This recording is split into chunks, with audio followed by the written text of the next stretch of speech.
Hello, good morning. How are you today? Good morning, sir. Good morning, Abdullah, Abdulwahab. Good morning, Edward Oko. Damilari Adeyinka, how are you? Dabarechi and Nuhu Haruna, how are you today? I trust you guys are doing well. Yes, sir. Very good. Where are the others? Chi, who is connecting again? Abioye Toby, how are you? The last time, Abioye, we didn't get to see your face. I'm fine, Please sir. turn on your camera at least so we can see you. And then Chibukem Ugumba, how are you? So today, we're going to be taking a journey into human management, human resources management, and this will be anchored by our global HR. All right, so this is one of the moments we'll be waiting for. So please, I want you all to be very much alert, be on ground, and then please grab your paper and your pen because it's going to be very interactive. And at the end of the day, there's a short quiz that will be shown to you. And then you are expected to answer them. And then at the end of the day, we're going to present your score to you to know where you're missing and where you need to concentrate, all right? And then at the end of this whole training, we're going to collate the questions for the first sessions. On the last day of the training, we're going to present them to you so you can answer them again, just to test your knowledge, to understand that you are participating, not that you turn on your Zoom and then you go and sleep. That's the reason why we say you should try to turn on your camera so you can see. Remember, we are watching people who are participating actively on this platform. All right. And also, we want to make you to understand that if you need to ask questions, please just raise your hand. All right. And then ask your questions. You'll be given the opportunity to ask your questions, or you can also use the chat button or the chat menu to drop your questions there, and we will respond to it appropriately. And some of you were asking questions the other day about the books, how you can get the books. Yes, we have the books on our e-commerce channel. So if you want to get the books, we can give you some discount, being the fact that you are one of our pioneer students on this Optispectrum Academy. So we're going to give you about 40% discount to purchase them on our e-commerce store. So if you want to avail such opportunities, please let us know. I think somebody indicated last time, and we were able to share some code with him to make his purchase. So if you are interested, just let us know. We will send you the coupon code that you can apply to get you the discount. The training, of course, is free, but the resource materials they are properties of people who are not part of this platform, and as such, they are not free. So the books, they are not free. So if you want to get them, just let us know. So without much ado, it will be my honor and pleasure to welcome on board our training anchor for today, human management, no other person than Mrs. Faith E. Omo, all the way from Canada. You're welcome on board, ma. The floor is open. Thank you very much. I hope every one of us can hear me. Yes, please. Yes, ma'am. All right. Thank you very much, Dr. Sam, and welcome on board, everyone, for yet another great day. I hope we all had a very wonderful night's rest. Okay, let's get into it quickly. Today we'll be looking at 4 course modules. The first one is going to be emotional bank account. Sorry, pardon my voice. It could at one point in time, it could sound very odd. I've been under the weather for quite a while now, right? But hopefully everything should go as smoothly as it should. So we have 4 course modules here. The first one is emotional bank account. The second is diversity and inclusion in the workplace, and then managing conflicts with skills and confidence, and also managing your manager. First, before we get to the session, let me just do a brief introduction about myself. I'm a graduate of business administration, and with over 13 years of experience cut across the engineering, digital marketing, oil and gas, facility management, and currently the healthcare industry. I started off my career several years ago in Nigeria as an administrative assistant. And as a result of my input and dedication to work, within 3 months, I got promoted to senior executive administrator, and my career has progressed over the years. A few of my certifications and membership these are just a few. I'm a member of the Chartered Institute of Business Administrators. I'm a certified Oracle Cloud Infrastructure. I'm a certified Scrum Master, HR Management Professional from Open University in Melbourne, Australia, Project Management Professional from Open University, Melbourne, Australia, Business Process Analyst, and a member of the New Brunswick chapter of Business Analyst. I'm a Toastmaster, a member of the Toastmaster Association here in New Brunswick, Canada, and also a business and advanced analytics, which is my PGD, and it's in progress. I love volunteering, mentoring, coaching, and community building, and I've been in collaboration with a few government organizations here in New Brunswick in terms of collaborating, coaching, and mentoring. So that's just a brief intro about myself. Now let's get to the course proper. 1 minute, please. So after completing this course, what do we start? What are we going to gain or to understand? First, we need to have an understanding about emotional bank account. What is emotional bank account? This is a topic that I feel so delighted talking about, because most people do not understand that we as human, we have our emotional bank accounts. Just the way we have our normal bank accounts where we go to do deposit and withdrawal, so also the human has emotional bank accounts, which is also for the deposit and for the withdrawal as well. So that we'll have clear understanding about it today. We also have understanding about diversity and inclusion at workplace and how we can blend easily into a new working environment. I've seen instances whereby people get to a new working environment and they feel so left out. As a result, some people don't embrace change. I remember sometimes I met with someone who told me she has been in a particular company for so many years. And I'm like, come, is it because, and the position, she's still not even a manager. I'm like, okay, if you're in a company now, you are being like, you're being skyrocketed in terms of career advancements, I will understand, but you've been in a particular position for a long time. And then she told me, yeah, that she finds it difficult progressing to another job because she's just thinking, how is she going to blend to a new environment? So as a result, she's just been stuck in a position for so many years. So diversity and inclusion is mentality, is something that we all need to have and embrace. How do we fit into a new working environment from day one? All right. I used to be in such a position, and it took a really, really strong dedication to break out of that shell of changing environments. So thirdly, we'll be looking at managing conflict with skills and confidence, and successfully managing your manager. How do you manage your manager? Like, your manager should be like the one managing you, but if you are very well knowledgeable, you will just find yourself being able to manage your manager. So let's start from the first module, emotional bank accounts, abbreviated as EBA. What does that mean? Emotional bank account is the amount of trust that we build in relationship. We build trust, we build dedication, we build a lot of things in commitment in relationship. And you know that when the trust in a relationship is high, communication is easy and very effective.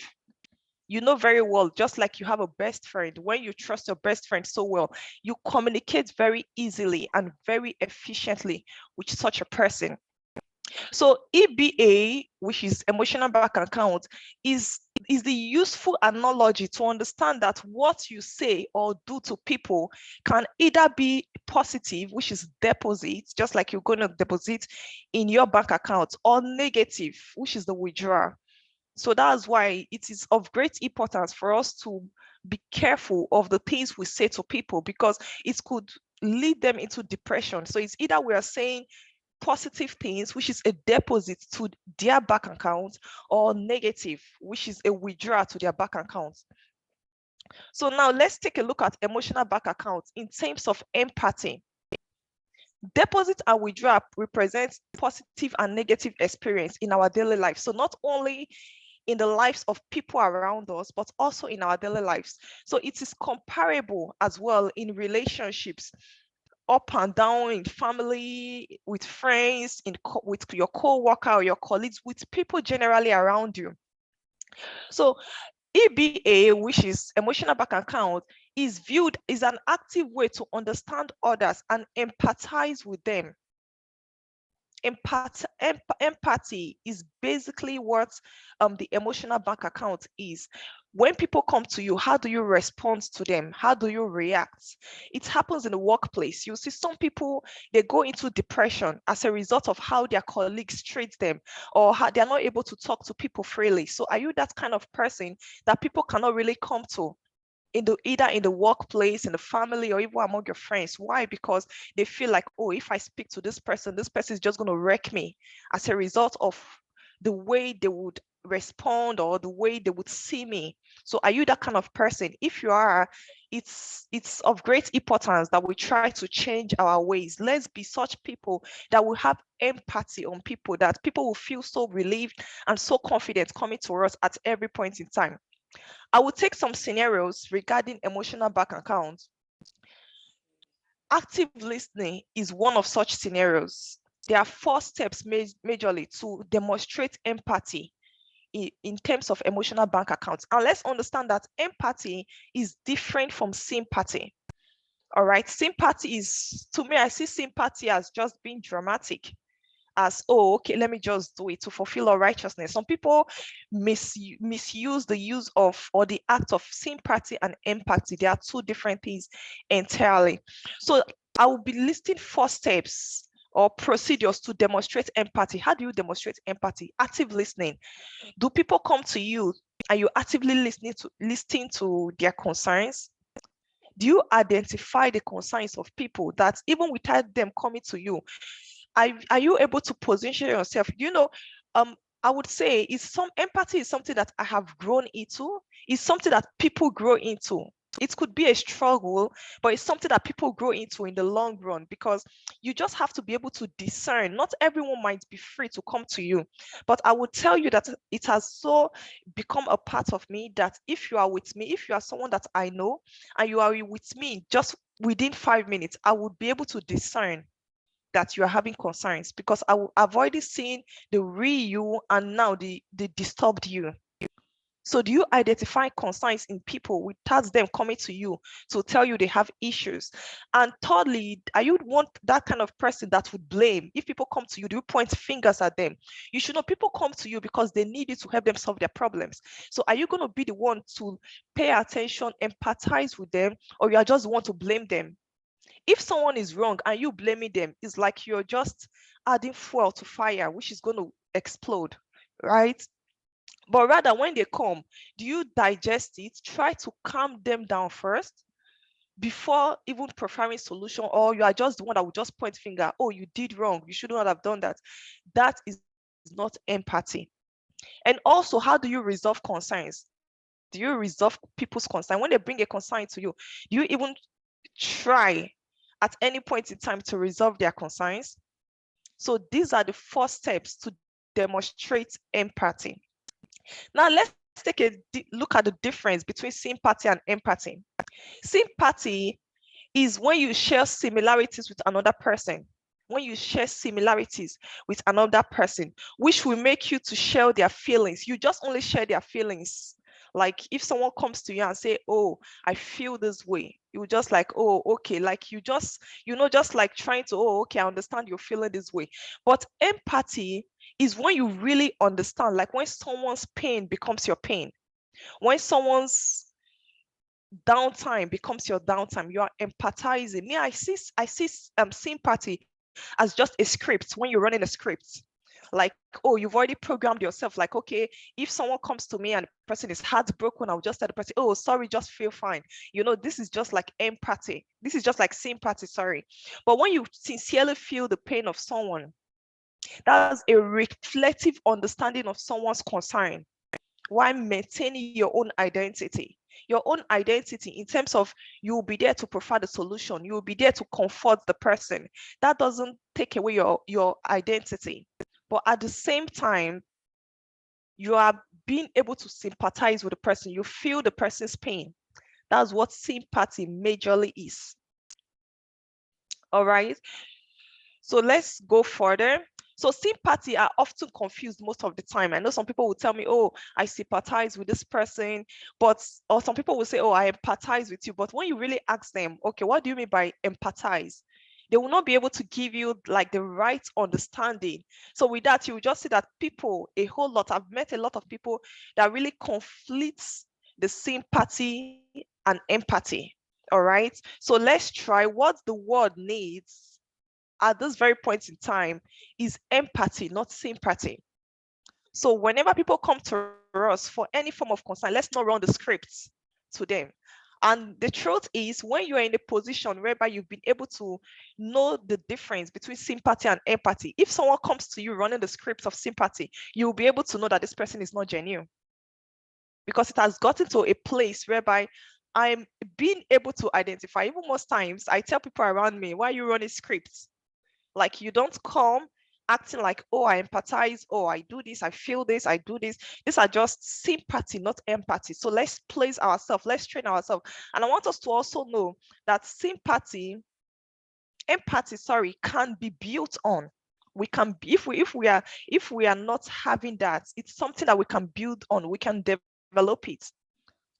You can just try to digest a pain that someone might be going through. So with that, you just see yourself being able to empathize with someone. Empathy intelligence. What is empathy intelligence? Empathy intelligence is our ability to recognize and understand emotions in ourselves and as well as others.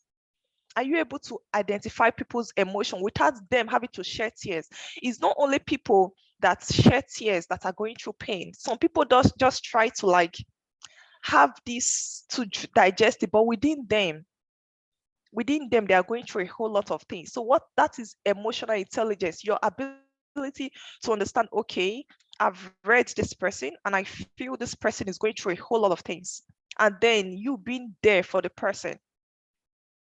So it's your ability to manage your behavior, your relationship, either with your colleagues, your family, or your friends. So you know how to manage your relationship with an emotional intelligence. You know how to react. You know how when people come to you, you shouldn't take things as they might seem. Sometimes people come to us and just throw things at us. How do you then manage it? If something is being thrown at you, it doesn't mean you have to pick the thing up or even a much more heavier thing and throw it back at the person. I've seen a lot, this thing has resulted to a whole lot of conflict at work. With my so many years of experience, I've had to resolve a lot of conflicts, either among team members, among people in the organization. Why? Because the lack of emotional intelligence. One person might just come, and we need to also understand that the reaction of one person could be as a result of what the person might be going through, which is not even within the organization, but how the person just comes and reacts. Someone else who doesn't have the emotional intelligence might just take it as something else, and then it will result to issues at work. And you know, conflict at work is not something that is tolerated either by an organization, and it will not even make you effective at work. So that's why at all costs, let's try to avoid anything related to conflicts at work by understanding what emotional intelligence is. When you see a spark of the fire, do you react with it? No, you don't. The ability to calm down. As we progress, we'll be going through something I call SOL. You withdraw and you observe and you listen. So your ability to withdraw when something comes at you and to observe is of great importance. So what are the areas of emotional intelligence? Self-awareness. Self-awareness is one of those areas of emotional intelligence. Self-awareness. Self-awareness, it's not an event or an incident that triggers our behavior. Rather, it is our thoughts and our feelings that lead us to respond. Self-aware. Are you self-aware of the behaviors around you, of the incidents around you? Do you react when such things happen? That's self-awareness. There's self-management. Self-management, this is the things that trigger your responses. Do you self-manage yourself, that when things happen, you have control over yourself? You have control over your emotions? Do you slow down? Do you have a time to react? Reaction time. So you choose how to respond. Some people do not have that self-management, and that's why when anything happens, you see them, they literally explode. Some might, if I've actually seen someone then when I was in Nigeria, that was several years ago, a very long time ago. I think then I was still at school. The guy was very quick at reacting. Like, you don't step on his shoes twice. Don't step on his toe twice. Just a miss, even before you say sorry, he has already reacted. And then when you eventually tell him sorry, he would come back after a while. He would tell you, "Oh, sorry, sorry, I reacted that way because he would just want to give excuse for the reason of his reaction." So he doesn't have that few seconds of slowing down before reacting. As soon as there is any avenue, he just packs up. So that is, he doesn't have self-management, and I hope he has changed wherever he is right now. All right, so there is of great importance for us to have self-management. Let's be able, don't let the environment or the surroundings you find yourself or your colleagues, don't let them cause you to overreact. I've had instances whereby some people would say, "Oh, it's because I don't like to be stepped on." That is not true. You react because you haven't given time to slow down, think about it before reacting. Some of those reactions are not even called for, and it has resulted to some people losing their jobs, some people even being demoted as a disciplinary action. So these are some of the things that we should avoid, either in the workplace or generally as a way of life. All right. Reaction. Let's be slow to react to things. Then thirdly, social awareness. I would tell you that this social awareness has greatly helped me, because social awareness, it's your ability to disrupt yourself, like to distract yourself when things arise. How do you do that? I remember working when I was in the oil and gas industry. My boss then was a psychopath. He was just something so crazy. All right. So one thing, he was someone who was, I would say, very abusive. Like, everyone, even he himself, he knows he's a psychopath. He would even say it, that he's a psychopath.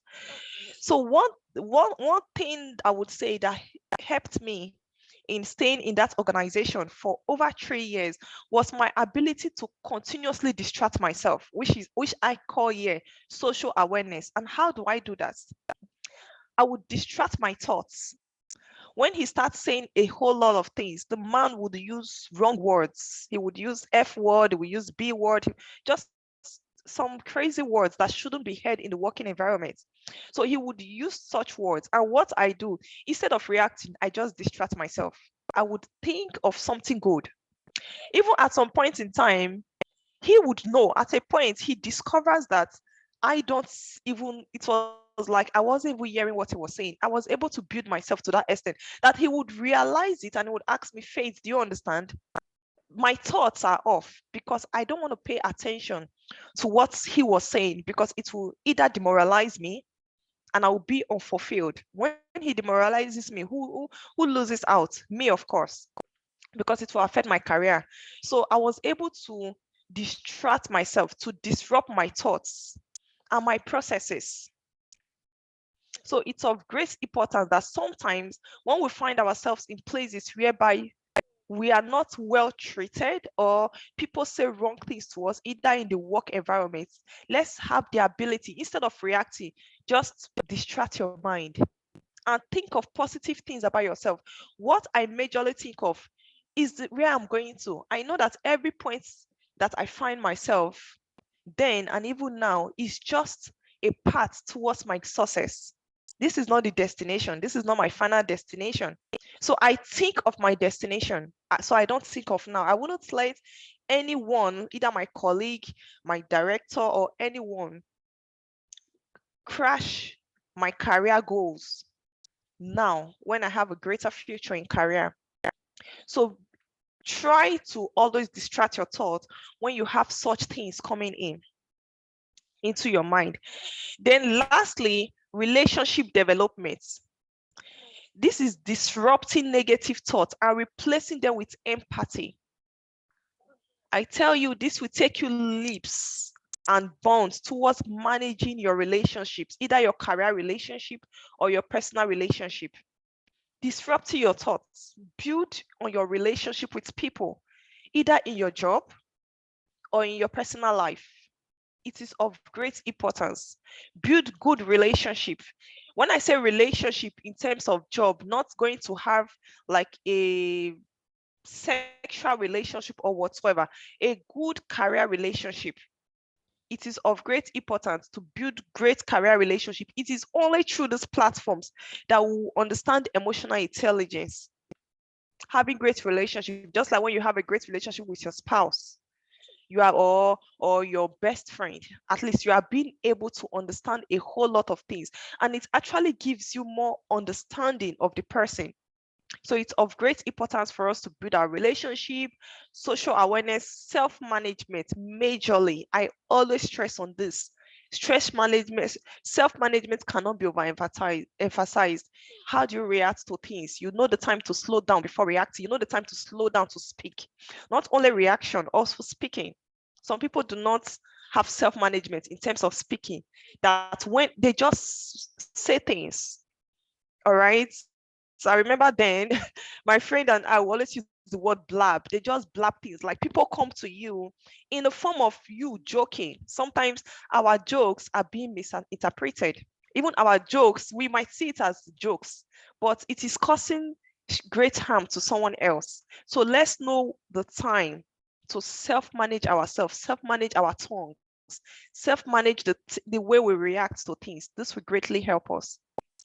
So in case we have any questions, please, you keep your questions to the end. You can just take note of them, and at the end, we'll address everything. Now, let's look at diversity and inclusion in the workplace. How do you fit into organization from day one? I want us to understand that diversity cuts across several areas. So it doesn't only cut across the skin color, it cuts across the race, the gender, disability, religion, ethnicity. We'll all be faced with organizations whereby we will see either a majority of a particular ethnic group, a majority of a particular religion, a majority of a particular education class. So how do we fit in? Some people just see it as, oh, it's discrimination. They just hire, oh, maybe because the manager or the HR is from so place, and so just hire. We need to understand that every organization now, unlike previously when people had a different understanding of diversity and inclusion. What is diversity, first of all? Diversity is when we have people from different race, from different background, coming into an organization. And what is inclusion? Is the ability of all this group of people to work together respectfully. So diversity and inclusion, they work hand in hand. So it's our ability, even if you are the truth being told, like what I tell anyone, even here in Canada, even I have worked in an organization while I was in the oil and gas. At some point in time, before a lady later came, a Nigerian lady, but at some point in time, for a few years, I was the only Nigerian, not even only Nigerian, I was the only Black in the midst of over 150 employees. And I will tell you that did not stop my career growth, because diversity indeed helped me climb the ladder in that company. And I will tell you how. So diversity cuts across different areas, and it's your ability to blend in, to include yourself in order to work with this group of people. Some people take diversity and inclusion as an advantage. I'm one of those people. Some might take it as a disadvantage. Oh, how would they understand? How would they blend? How would they? What I tell people is that I do not need to understand people's languages. I don't fit into people's shoes. I remember growing up, my dad would tell me, you don't choose your friend. Your friends shouldn't choose you. You choose your friends. So I don't fit into people's space. People should fit into my space. And how do I do that? By distincting myself. How do I distinct myself? By excelling in whatever I'm doing. So your ability to fit in first and to extinct yourself, that's like to distinguish yourself in that career, will definitely make people fit into your space. All right. So diversity happens across the race, gender, education, disability, religion, ethnicity. You can just name it. So diversity, it differs from one person to another person or from one group to another group. Now let's look at the positive effects of accepting diversity and inclusion. Without being told, organizations, they embrace diversity and inclusion. Why? Because it brings different cultures, different understanding, different perspective into the organization. That is the way an organization has been, or that's the new way that organization has transitioned into, having different race. Unlike previously when they would say, oh no, I want only the white race, or they will say, oh no, because it's an African company, I want only the black race. No, your ability to bring in, tomorrow we will all be entrepreneurs by the special grace of God. So are we just going to hire, because we are all blacks here, so are we just going to hire only the black race?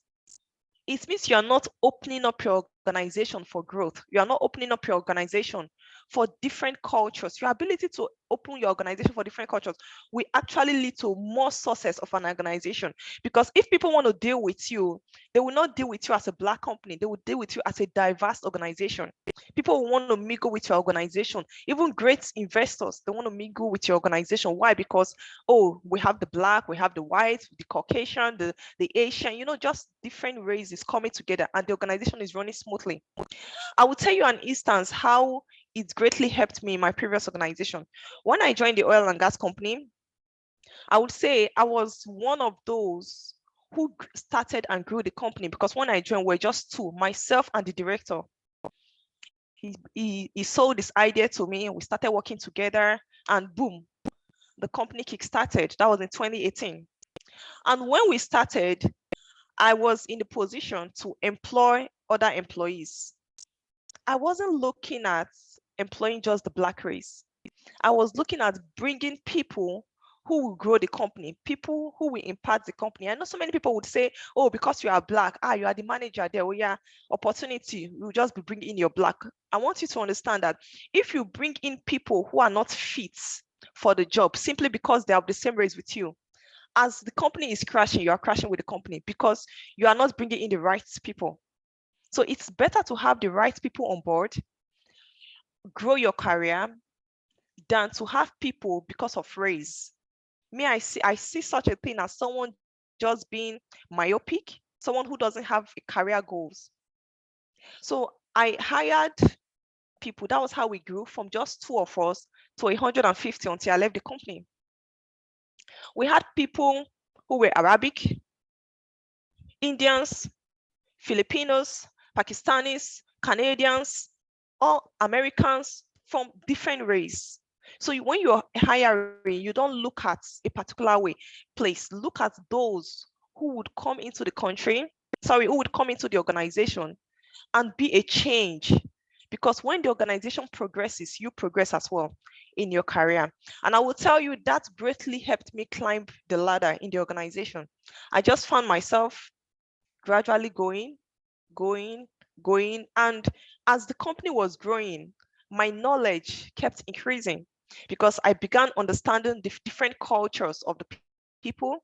I learned about different celebration, different food, that we even had cultural days whereby I was even the one sending the notifications. Some people from some nationalities, they don't even know when their cultural days are, we would send it. And most time we would even dress according to the culture of the country.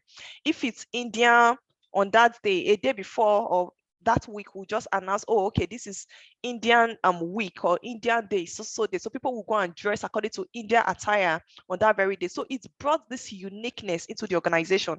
And I will tell you, all of those things helped in my career growth, because when it was time to vote for best employee, I kept getting the best votes. When it was time for promotion, I kept being promoted. Why? Because I was able to bring in that diversity and inclusion, making everyone included. And how, let me tell you how I was able to break the stereotype. I've worked in so many organizations, like you heard in the intro. I've worked in the digital marketing, engineering, drilling engineering. That was way back in Nigeria several years ago. I've worked in the oil and gas. I've worked in facility management in different organizations. So not only the only company that I would say that I started with was the oil and gas, but every other company, when I joined, there were already people there, but how did I fit in? One thing I've learned that I would keep saying that my dad told me when I was way younger is, anywhere you go, bring in your friendship mentality. Bring in your friendship mentality. Even if you do not know anyone there, just your ability. Hey, how are you doing? Just blend in from day one. Some people have that. Some people don't express themselves, or they don't know how to express themselves when they find themselves in new environments. But I would like to encourage every one of us to try to bring on your friendship mentality, even if you don't have it. I remember when there was a friend of mine that I had spoken to. Then my friend said, so do you mean I should fake it till I make it? And I told her, yeah, if it's called for, you have to fake that friendship mentality until you eventually have it. So your ability to fake the friendship mentality until you have it, when you get to a new place, be friends with people from day one, build friendship with people, say hello. The reason being that it might be you going outside the normal you that you used to, but you are looking at your career growth. You are looking at your career growth. How will it impact your career in the future? How will it impact your career in the future? So that should be your main focus. 1 minute, please, excuse me.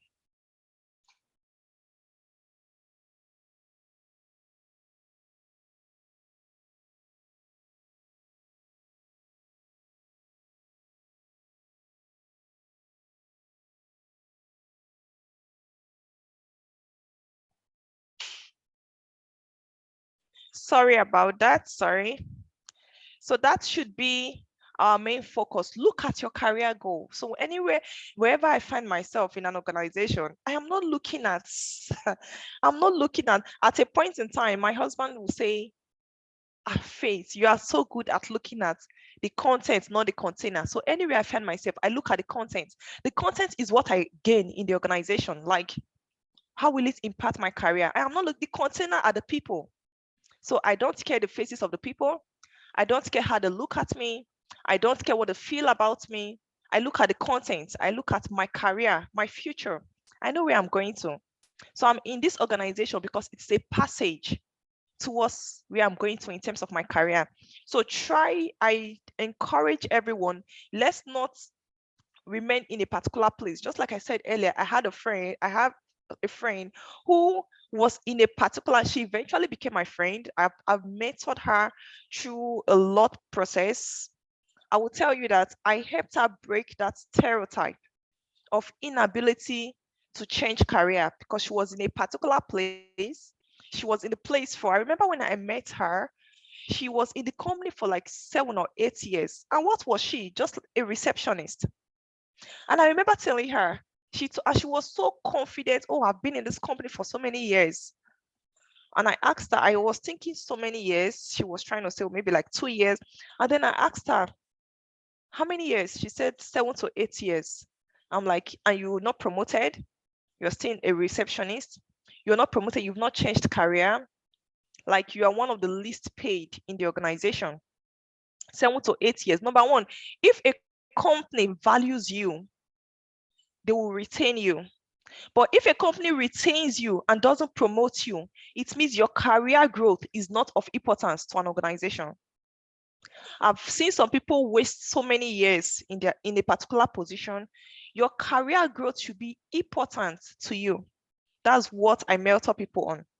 And also organizations. I've been able to speak to so many HROs over here in Canada and in so many places. Do not retain people for so many years in a position. If they are doing well, there should be a progression in their career. Because every organization, not only is an employee giving into the organization in return should be able to give to an employee. How do you give to an employee? Not only when you give them stipends as and maybe bonus for the month. No. Career growth is of great importance to everyone. Whoever is an employee is a receptionist today should be like an admin manager tomorrow. Whoever is an admin manager tomorrow should progress in the career. So it is of great importance. All right. So the lady, I was able to mentor her to have a different understanding. You don't have to remain spending 7 to 8 years of your career as a receptionist in your very eyes. And then I asked her, has there been any form of recruitment while you are here? She said, yes, several. There was even recruitment. They even recruited admin manager. And then she after talking to her, she began to feel so much pain in her heart. She said, oh, that now she just remembered that when the admin manager was hired, she was asked to train the admin manager. You can imagine the HRO hired an admin manager who was less competent and told the receptionist lady to train the admin manager. So which means the receptionist lady, which is this lady who is my friend, is obviously fit to be an admin manager, but why was she not promoted? Because they've seen it in her that she was so comfortable. She was in her comfort zone of just sitting there at the front desk with no should I say, with no show of advancing in her career. So that's why I encourage every one of us, don't just stay and sleep in a position. Make progression towards your career growth. I was able to mentor her through it. And then she opened up and said, oh, that she knows that there are times whereby they treat her wrongly, but she just thinks of how will she move to another company and start afresh? How will she fit in to another company? And then I had to tell her, you don't force yourself to fit into an organization. Just go into an organization and be yourself. Put on your friendship mentality from day one. When you go there, go around the table. If in a normal sense, on the day of onboarding, you should be introduced to every employee. But if peradventure the HRO or the person in charge doesn't introduce you, you go and introduce yourself. That's what I do. I don't wait to be introduced. I just go in and I fit in. I go to your corner and I tell you, hey, how are you doing? I'm a new staff here. What's your name? How long have you been here? Oh, okay. Where are you from? You just build instant relationship from day one. So our ability to fit into our organization is of great importance. And not only is it going to help us feel comfortable in the organization, you will just see yourself being able to work well in that organization. So just like what I said, if we have any questions, just document the questions and it will be handled at the end of the session. Now let's quickly jump into managing conflict with skills. How do you manage conflicts at work? Remember, we had talked about self-management, your ability to manage yourself when conflict arises, when someone steps on your toe. How do you manage it with skills and confidence? You don't feel scared managing conflict. It doesn't affect you. See, I want us to understand that conflict is inevitable. I know someone might say, oh, but I don't have conflict with anyone. I will just, conflict is inevitable. It can happen either at work, it can happen even in the family. Just like even your teeth and your tongue, they have conflict. There are times that your teeth bite your tongue. That's a conflict. So conflict is inevitable. It happens all the time. So it is a part of life, and most people are afraid of it. Some people are so afraid of conflict. Hey, if conflict come, how will I handle it? Conflict grows out of disagreements or simple differences. That's how conflict grows. So I want us to know that conflict is normal and it is natural part of a workplace. because even within family, siblings, they have conflicts. Siblings quarrel. So in organization, you have people of different mindsets coming together. So conflicts, in most cases, you can't run from it. But when it happens, how do you manage it? Let's also understand that conflict, if it's not properly managed, can lead to absenteeism, can lead to low productivity.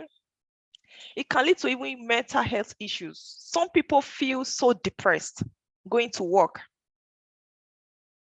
They'll be like, like, I will tell you something.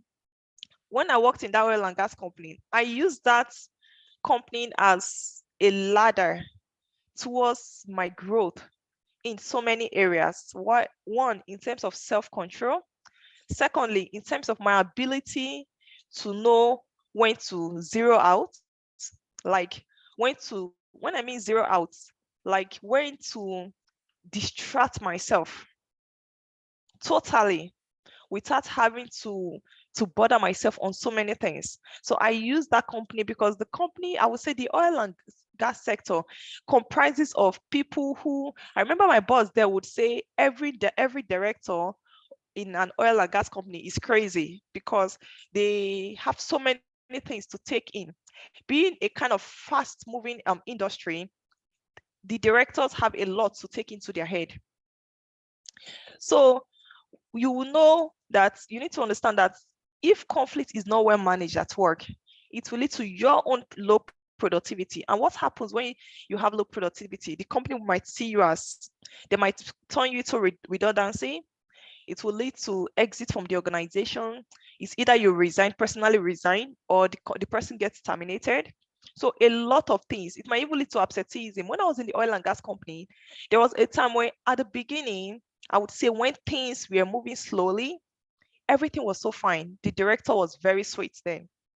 But as I would say, should I say as he started getting that a lot of money, he became very crazy.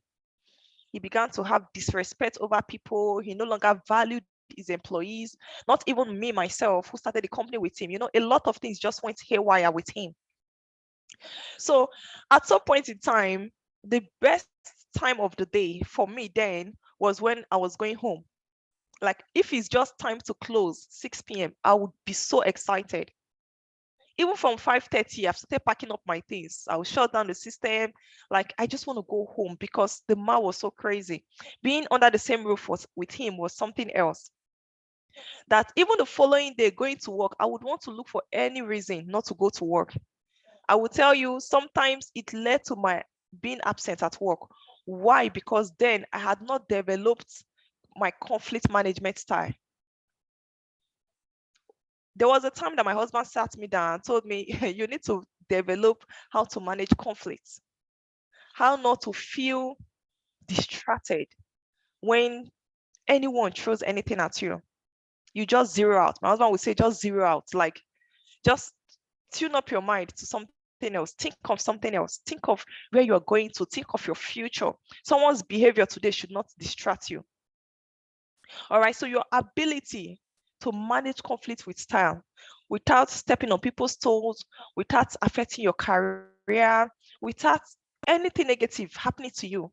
Rather, your career is progressing and you are getting more styles, like you are building up yourself as well. It's of great importance.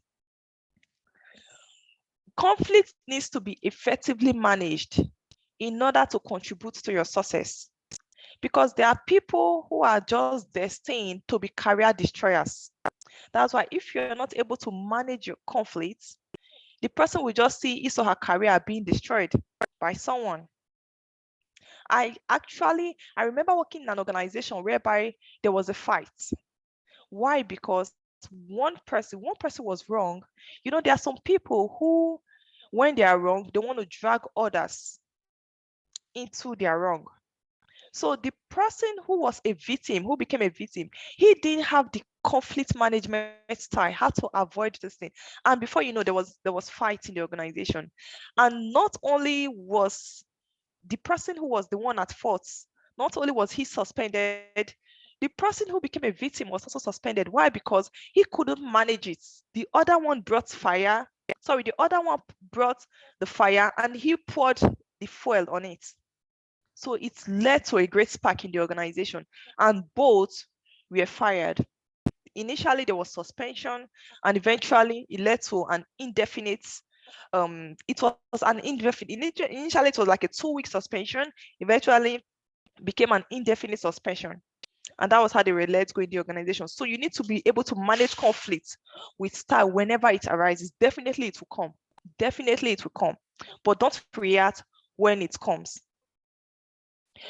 So to resolve a conflict cannot be resolved just by one person. It takes two to tango. So it takes two to resolve a conflict. So when there is a conflict, don't just go to the person trying to resolve the conflict. Oh, okay, let's resolve this conflict. No, you need to understand the time to approach the person.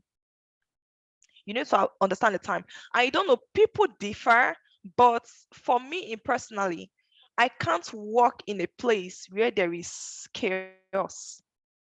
I enjoy working, or I can flourish in an environment where there's absolute peace.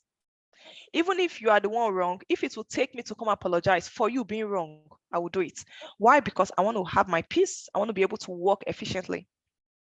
So I just have this style of managing conflicts. Even if I remember a few days ago, my husband was telling someone that I can work even with the devil. I can work with devil in the same office. Sincerely speaking. Why? Because even when the devil will be tired. Because even when the devil throws something at me, I will just be looking. I don't fall victims to the tricks of people around, because I have been able to manage conflict. I have been able to manage myself in order to be able to manage people. And I've been able to understand people in order to know when people react. And I've been able to distinguish people from their reactions. I will tell you one thing also that I would say God has helped me build on is my ability to read people. I don't need to be with you for 24 hours to know you. Just give me 5 or 10 minutes. I can write a book about you that will be 90% true about you. That when you read the book, you will confirm it is 90% at least true. Why? Because I've been able to build on myself to study people. And so when they react, I'm being able to distinguish the people that I have studied from the character. And as a result, it has helped me in my management, in how I handle conflict. So if you are dealing with a bad person, you will know from onset that, okay, this person is bad from beginning. So if the person throws anything at you, it will seem new. But if you know someone who is like sweet, very good on a normal day, and then the person begins to throw stupid attitude at you, your ability to know when, okay, this is the real person, and the behavior the person is displaying is not the real person. There is something prompting that. With that, you have the style of handling that conflict. All right. So it's of great importance for us to know and understand that. People who lack conflict confidence, there is something I call conflict confidence. Your ability to put on that coat to handle conflict is your conflict confidence. So people who manage conflict confidence to either retreat or attack when the pressure hits. And those approaches lead to distraction that take the focus off the work of the person. If you are not able to manage conflicts, it will lead to distraction. You won't be able to work. It will lead to high level of stress. Like I remember working in an organization, that oil and gas company, that in the morning, once I open the door and step into the office, I am emotionally depressed. Even without seeing anybody, I don't need to see the faces of people. Just opening the door and stepping in, the emotional depression just steps in. The stress starts even before I step on my seat. Why? Because then I hadn't built on my emotional confidence. I didn't have the appropriate stress management or conflict management tool. But after I had developed myself all through that part, going to work became a delight. Rather, people started trying to understand how I was being able to cope in such a toxic environment. So it's of great importance for us to be able to understand conflicts and how best we can manage the conflict. Because if conflict is not well managed, it will lead to high level of stress and anxiety at work, loss of time, as you will have delay in conversation. If you're having conflict at work, if you're having issues with someone, how do you meet the person to even start a conversation with? You might even be something like you need a document from someone, but because you're having issues with that person, you're not able to approach the person to get the document you need, so which will affect your work. It damages relationships, either at work or a personal relationship. If there is conflict, there is an issue with the relationship, then it leads to reduced esteem. Your self-esteem just gets reduced. It leads to lack of respect from different angles, from different viewpoints. It disrupts motives and intentions. It leads to distrust of motives and intention. People will just begin to distrust you on so many ways, on so many intentions. So it's of great importance. And I want us to understand that our ability, either as a leader, as employees, in every area we find ourselves, it's of great importance for us to have that conflict confidence so that we can become conflict diffusers. Take note of that word. You need to be able to build up yourself, have a conflict management style so that you can become a conflict diffuser. When conflict comes, you bounce it back.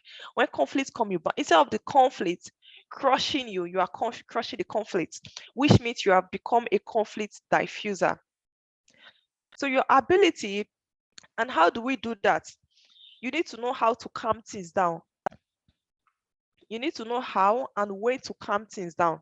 In a dispute, you can begin to talk to each other without having heated arguments, without having heated emotions. You don't have to throw blow for there to be conflict. Just the use of wrong words is conflict. And we need to also understand that words are seed. Any words that anyone says to you or that you say to someone, it might just be casual coming out of your mouth, but the person might go back and start processing it. That's why I say words are seeds. They are being said to someone, it goes into them and it begins to germinate. And some people have the ability to even store those words. They will keep storing it. You are saying words, they keep storing it, and it gets to a time they are no longer able to accommodate it, and then there will be an outburst. So you should know when to calm down when things happen. When people bring things to you, when there is an issue, do you react or you calm down? That is first. Now we are trying to understand how to build ourselves against conflict. Our conflict style. Let's take a look at the conflict style. First, your ability to calm down when things are being thrown at you. Do not have a reaction mentality. Rather, have a slow down mentality. I call it SOL. Your ability to step back, observe, and listen. SOL. Step back, observe, and listen. Then secondly, use constructive words. When people come at you or the things you say to people, don't say things without reasoning through them. Some people say things even realizing it. Some people just open their mouth and say words. But your ability to use constructive words will go a long way to solving conflicts or even avoiding conflicts. So try to process words before saying it. Don't just say words or don't just react. It's not a first come first serve basis. Rather, your ability to digest and process a thing would be of great help to avoid conflict at the workplace. Thirdly, build rapport. When there is a conflict, don't say, "Oh, after all, I'm not the one wrong." For your own self-health, self-mental health, self-peace, and to be able to function very well at work, try to build rapport. I do not place my kind of person, I don't place instances on, "Oh, I'm not the one at fault." Once there is a conflict, everyone here is at fault. You don't need to be at fault. The person who has done the thing doesn't need to be at fault. As far as there's a conflict between you and the person, everyone is at fault. Now, your ability to be the one to resolve the conflict is of great help. Even if to the person, some people have this, let me use this slang that they say in Nigeria, or DHE, against conflicts. Even if they are the one at fault, they go back like nothing happened. But are you that kind of person, or are you someone like me who is there, if there is conflict, they feel very disturbed? That's, I'm very good at apologizing. Rather, I'm the one wrong, I'm not the one not at fault, I will come first and apologize. Why? Because I want to have that mental health to be able to function. I'm not looking at this place I am with you as my destination. I have a destination. And so I will not let the conflicts affect my career goals or affect my journey. Then fourthly, cooling disputes. Are you someone who knows how to calm disputes? If, for instance, people come to you and they say, oh, there is an issue. Are you one who would calm the issue, or you are one who would be judgmental because, oh, okay, this person is my favorite friend, or this person, when it comes to cooling disputes, don't have favoritism. Sometimes it is of great importance to even blame your friend if your friend is wrong than to blame someone else. I remember I've heard some people say, oh no, you have to protect your own first, cover up for your own, and then blame the person. It is wrong. It is a very wrong mentality. Rather, if your own is wrong, right there and then blame the person. If the person is your friend, or even if the person is your colleague, blame the person and try to make peace among the people who are in disputes. Don't cover up or don't pamper the person who is wrong because the person is your favorite person. No, it is wrong. Rather, stand on the play lane and solve the issue among the people who are having a conflict. Then let's go to a core component in terms of dispute resolution, which I call SOL, is your ability to step back, which is the S. The O is to observe, and the L is to listen. SOL, you need to know when to step back, when to retreat, instead of attacking or reacting. When there is a dispute, know when to step back, know when to observe things. A lot of people have lost their lives. Why? Because they do not have that self-management, or they don't know the understanding of SOL. They don't know when to step back. They don't know when to observe and when to listen. Some people, things just happen and they rush at it. They're trying to react. A lot of people have lost their lives because they do not have the understanding of an SOL. Some people are destined to be distractions to other people, and they would go all lengths to do it, either in their career. Some people are, a lot of things. We have so many people. So let's try to know when to step back when there is a conflict, when to observe. Observe the person who is bringing on the conflict. Observe do you know some people have even been in jail? Why? Because they reacted when they shouldn't have. They reacted when they shouldn't have. I remember some years back, there was someone had told me something of someone she knew who was in jail. Why? Because someone came to the person with a fight and the person reacted, forgetting that the person who brought the fight was under alcohol. The person was so intoxicated and wasted. Just a blow, the person landed on the floor and passed out. And then he was arrested. He didn't understand the time to step back. He didn't understand when to observe the person bringing the fight. What is the mental state of the person? Is the person even normal? Is the person harmed? And he didn't know when to listen. So he wasn't paying attention to his own self-intuition. This is what was his mind saying. Rather, as the fight came, he sparked out immediately and it landed him in jail. So let's be very careful of all of these things. So one thing I want us to understand or to remember about conflict is that we need to know when to understand or how to handle our self-emotions, how to handle and control ourselves, how to respond, and even when to respond. It's of great importance. How do you respond to things? When do you respond to things? When people bring things at you at work, when someone steps on your shoes at work, do you react immediately or you just have this control? over the thing and over the people bringing the things to you? Do you react? Are you one person who will strike the fire at once?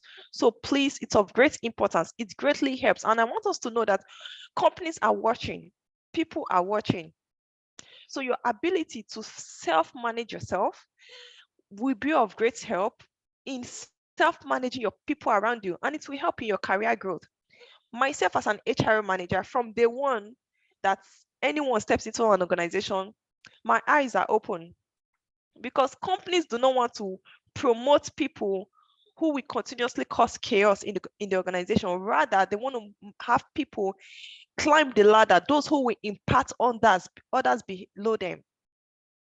All right, so do you have the ability to positively impact people below you, to train them, to build on them, like to mentor them, either in their in terms of their emotions or in their career? It's of great importance. Keynotes to conflict management with skills and confidence. How do you manage conflict with skills and confidence? In all we've said, you need to be sure of your intentions. Be sure of your intentions and be helpful to people or to a person when they come to you. Be sure of your intentions and be helpful to them when they come to you for issues. Be very helpful. You need to think through things, think through it, be clear about what you say. Before you say a word, think through it. Be very clear about what you say. Be specific. Avoid generic comments. When people come to you, don't say, you always do this. You should understand that when there is conflict in a workplace, it might not be to you, it could be among people that you're working with. So how do you resolve the conflicts among your colleagues? You should understand that the management is watching. Just like what I said, I didn't just start my career as an HR. I started my career from the bottom as an administrative assistant, not even as an administrative manager, as an administrative assistant.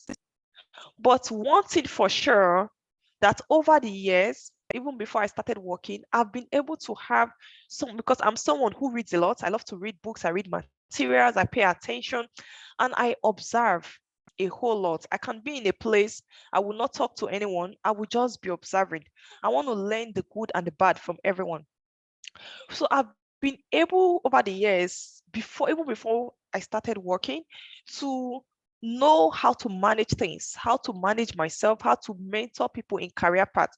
So at my first place of work, even when the employees, that was way back in Nigeria. So even when the employees, when they would feel, some would feel depressed at work, some would feel, I was the admin assistant.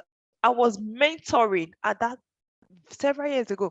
I was mentoring managers. So managers would come and they would complain, oh, this job is so toxic. It's a lot of stress. It's a this, is that.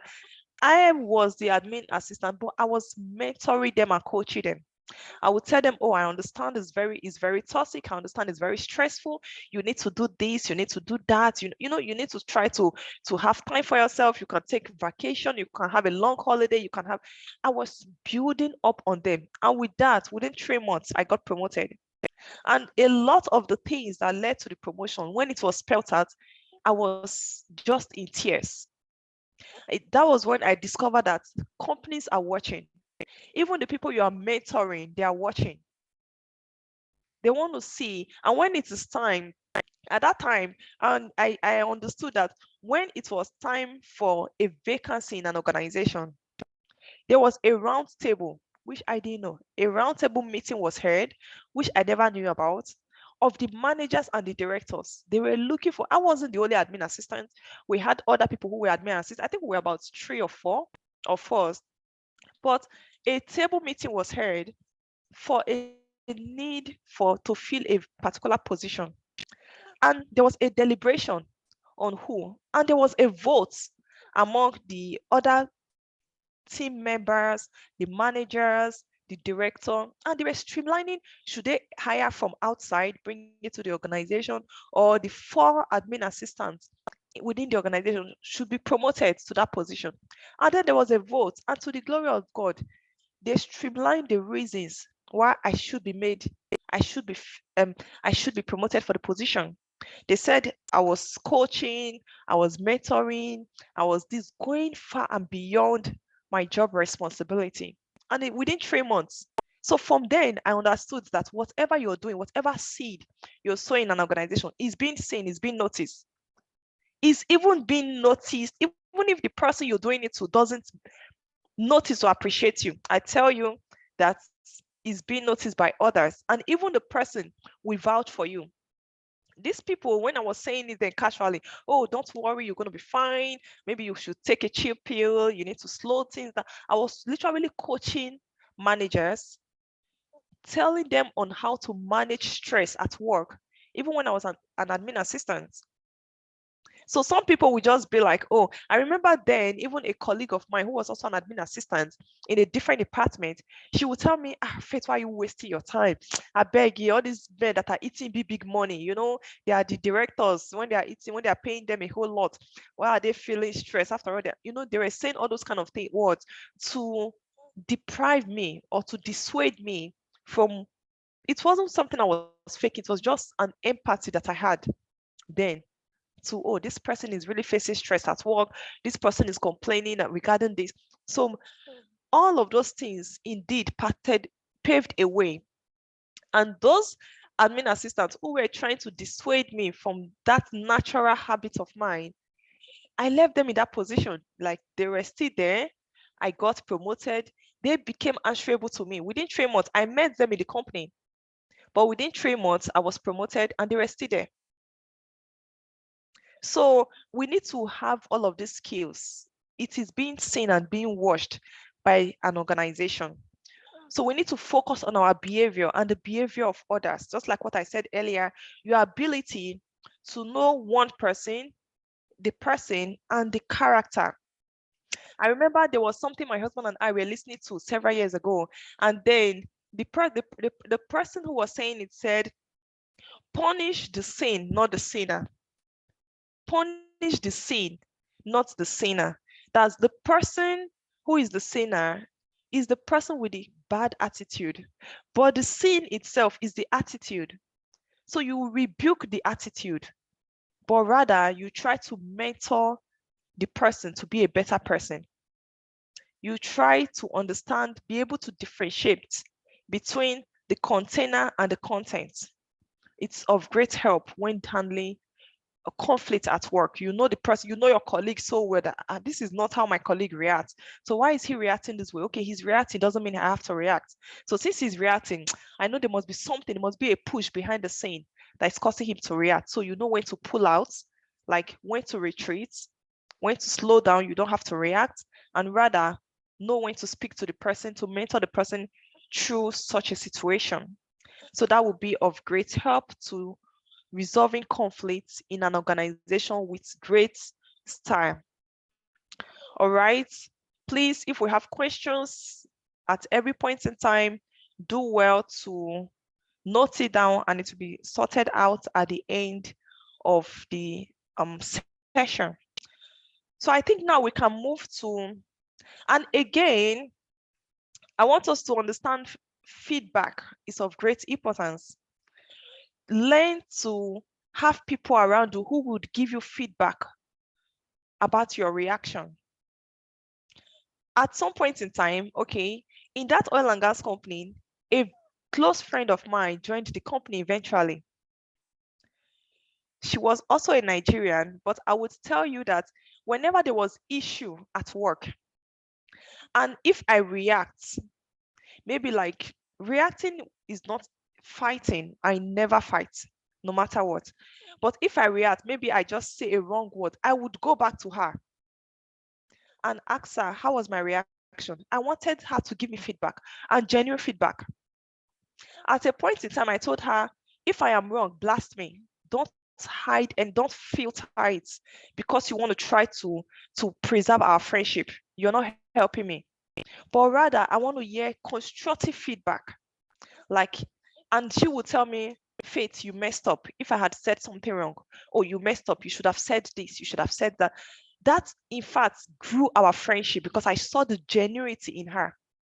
She had the ability to sincerely talk to me when I'm going wrong. And also her too. Whenever there is issues and she reacts, I will tell her, Charity, I know the conflict was not caused by you, but your reaction is wrong.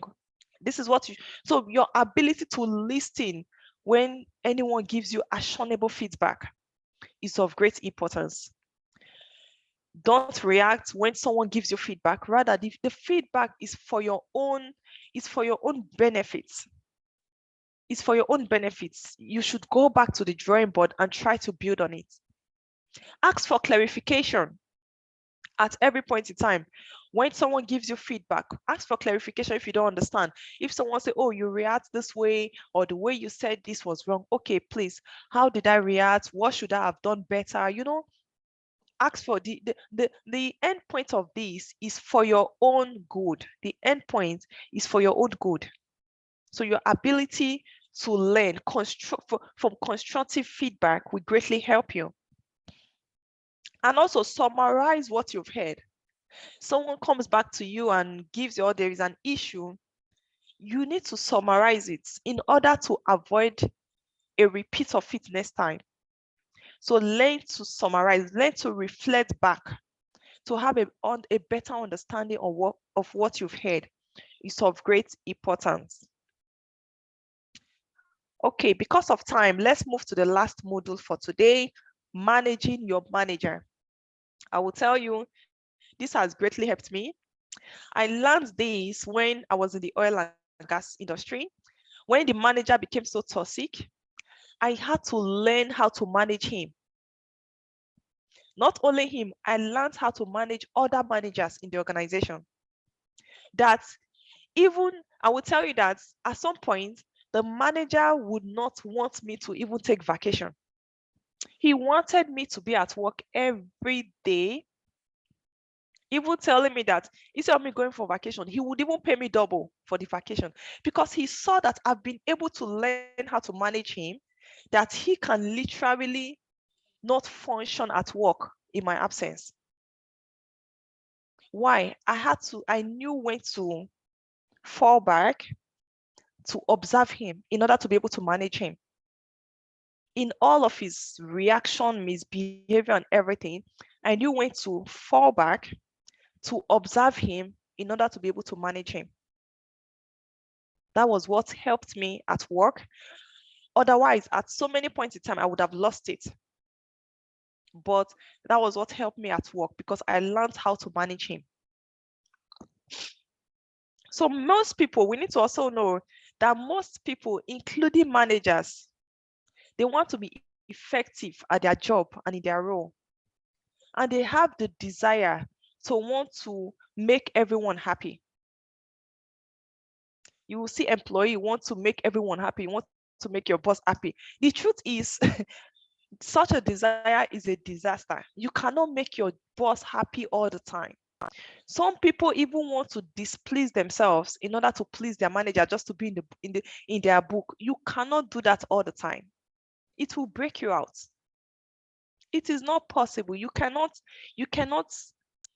like put on the rights. You cannot put on this fake you all the time at work, because there are some points in time that you will feel so burnout because it is not the real you. So let's stop trying or faking to please either the managers because we want to be promoted, either this. Rather, if you know the skills and the tactics, you'll be able to manage your manager, that you will just flow normally at work, naturally, without having any issues. So if we have such goals, we need to eradicate it from our goal base. The goal of, oh, let me just every day, my goal is just to make the manager happy. So you'll be, and we need to understand that these people, they're also observing. So when you're trying to over please a manager, like me, I've been in the managerial position for so many years. And when people try to fake to please me, I know. And on so many cases, I would come up to you because I'm one person, I don't like fake life. I love things done genuinely, just being sincere and be genuine. You don't have to fake it. You don't have to please me. I don't like being pleased, naturally. Just be yourself. We are both just working toward driving towards a particular goal. So when people try to I will just tell them, slow down. Slow down. All right. I'm not that kind of person that you do that to. I'm an HRO, doesn't mean you have to go all out to please me.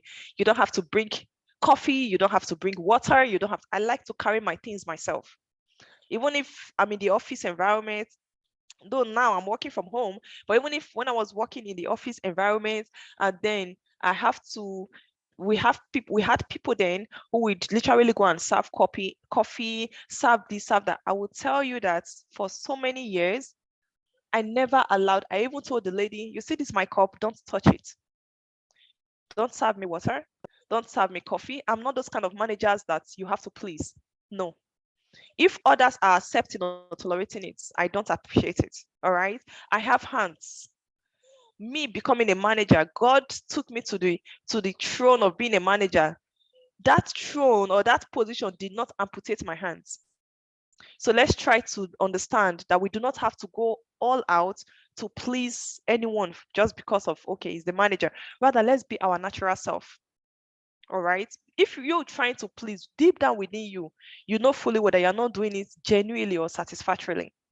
So there will be burnout, mental burnout, emotional burnout, that even sometimes when you will just feel yourself grumbling. All right. And that's why some people find displeasing when the people they are doing all of those things for end up misbehaving to them. You just see them. I remember that particular lady, she was a Filipino then, whose position was to be service. She goes to table, she'll ask you, oh, sir, do you need water? Do you need tea? Do you need coffee? You know, there were times that she would come to my office and she would be crying. What happened? Oh, with all my effort, I serve sir. She would literally call everybody sir or ma. I serve sir, this person, coffee. See the way he's yelling at me. And I said, number one, your position was to ensure the tidiness of the office. Your position, because I was the one who hired her, I said, among the job responsibilities, serving coffee was not part of it. Rather, maintaining the pantry where coffee and tea is, that is your responsibility, as well as the tidiness, overseeing to the tidiness of the office. But you degraded yourself to the point of serving coffee, which was not part of your job responsibility. So you are being treated that way because you have literally turned yourself into a tissue to be thrown in the dustbin. And then I told her, do you have your contract? Visit your contracts and look at your job responsibilities. So when people tell you, hey, bring coffee to my table, hey, clean my spit, you tell them, sorry, that's not what I'm hired for. Let the person come and meet me, because I structured your contract. I structured your job description. So I know what I put there. All right. Everyone, that's why there's a pantry. Everyone who needs water should be able to go to the dispenser to get water. You employed doesn't mean, it's even part of an efficient work environment. Your ability to stand up sometimes, move around, stretch out. So when someone just decides to sit down and expect you to do the errand, they would spit on the tissue, throw it on the floor, and expect you to clean it. You are literally degrading yourself to that point. All right. So we don't have to go all out. Oh, let me please my manager. Oh, my manager spit on the floor. Let me clean it. No, please. All right. Except if it's your job responsibility. So let's not be in a position to degrade ourselves to that point of trying to be heaven and earth to our managers. We are not El Shaddai, so we cannot be. All right. So why is it important to manage your manager? Why do you need to manage your manager? I will tell you that it's of great importance to manage your manager. Why? Because you will gain your manager's trust. You will get more support from your manager. You will earn their respect. It will help you advance in your career. It will improve your job satisfaction. It will increase your efficiency and productivity at work. And also, it will improve your communication by reducing misunderstandings. I will throw a few lights quickly on this one, and I will tell you how this greatly helped me to work with a toxic manager. This greatly helped me to work with an extremely toxic manager. A few tips to understand about your relationship with your boss. You need to understand that your boss is human.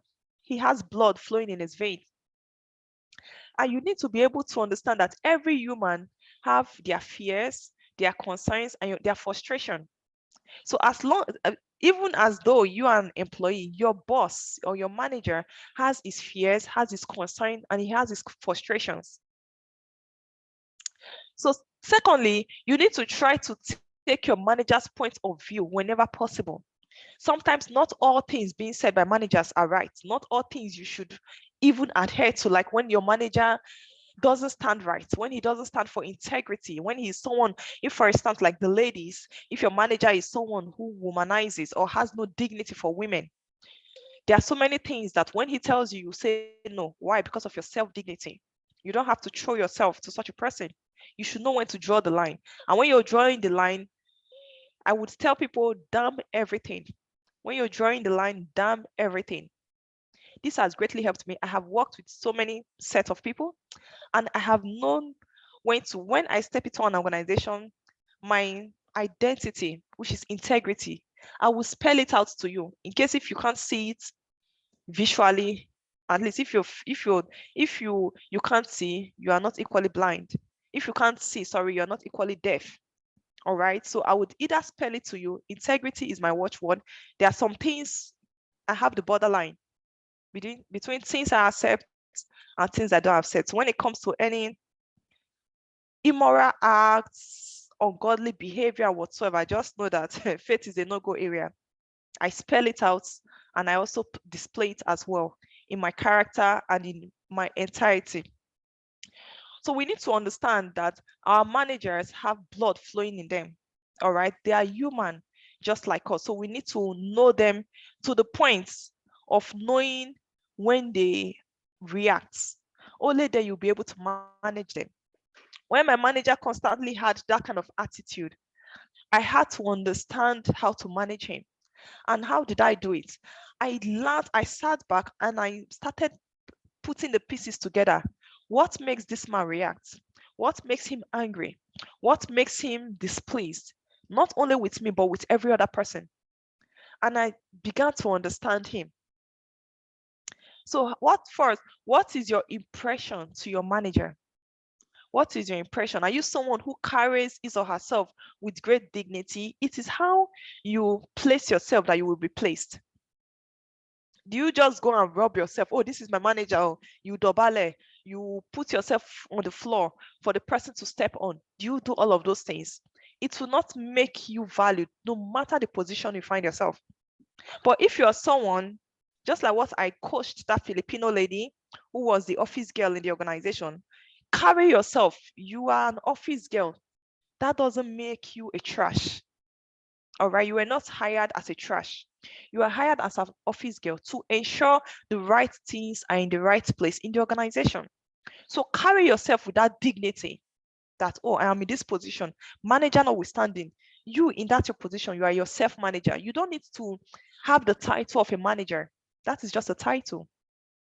You yourself, in that your position, even if you are the office girl, you are the errand boy, the errand girl, you are the manager of that position, managing that position. So have that self-dignity. And it's how you place yourself that your manager would place you. All right. So your impression to your manager is of great importance. I've seen people who have been redundant in their career simply because they displeased themselves in order to please manager. And the manager will just see this one as this one is just I beg, let him or her just be there. Let's bring in someone else, even if the person is not qualified, but because the person has the dignity, the person knows how to carry his or herself, they will not hire the person. You will not be the one training the person, someone who is not qualified. Why? Because the person have this like, there are some people that even if they are coming in as tea cuppers, the dignity they will use in carrying that tea, you will not even know it is a plastic cup. You will think it's golden cup, because they will so carry it with so much like, this is my position, this. So how do you impress? How do you present yourself to your manager? It will give them ways of how they view you. Then you need to also understand your manager's priorities. this was something that I used in capturing my manager. I began to understand his priorities. Okay, what does this man? I understood fully well that this man's priority is money. This man's priority is money because he was thinking of how to buy a private plane, a private jet. He was thinking of how to buy big houses. He was thinking of how to own the fleet of cars. I understood that his priority was money. And how will he get the money is when the business continuously grow. And how would the business grow? My inputs, every other person's inputs will help in the growth of the business. So I had to double up my work. I had to double up my managerial skills in ensuring that there was no obstruction in the operation of the organization, which led to the growth of the business, which led to him achieving his priority, which is making more money, buying a private jet, which he eventually bought. His mind came down because I understood his priorities that this man is just after money. He wants to own this, he wants to own that. So you need to understand your manager's priorities, and also compassion and kindness. When our manager come to us and we see their, your manager has a life outside work. He has a life outside work. So you need to be able to show compassion sometimes. Compassion is not throwing yourself at your manager. No. When he comes to you, there were times whereby the manager would come and he would feel, his reaction from home with his wife, he brings it to the office and he starts to react. So whenever he does that, I would retreat. Instead of getting angry, I would just observe him. And when he's calm, I would go to him. I would just jokingly, sir, I understand. It seems you're having a rough day today. Have you had something to eat? It's as good as that. And then he would just look at me and he would smile. I'm not hungry, Faith. I'm okay. I was like, come on, you need to get something. Maybe you need to get a cold water because you just feel, I feel this fire burning in you. We just start discussing.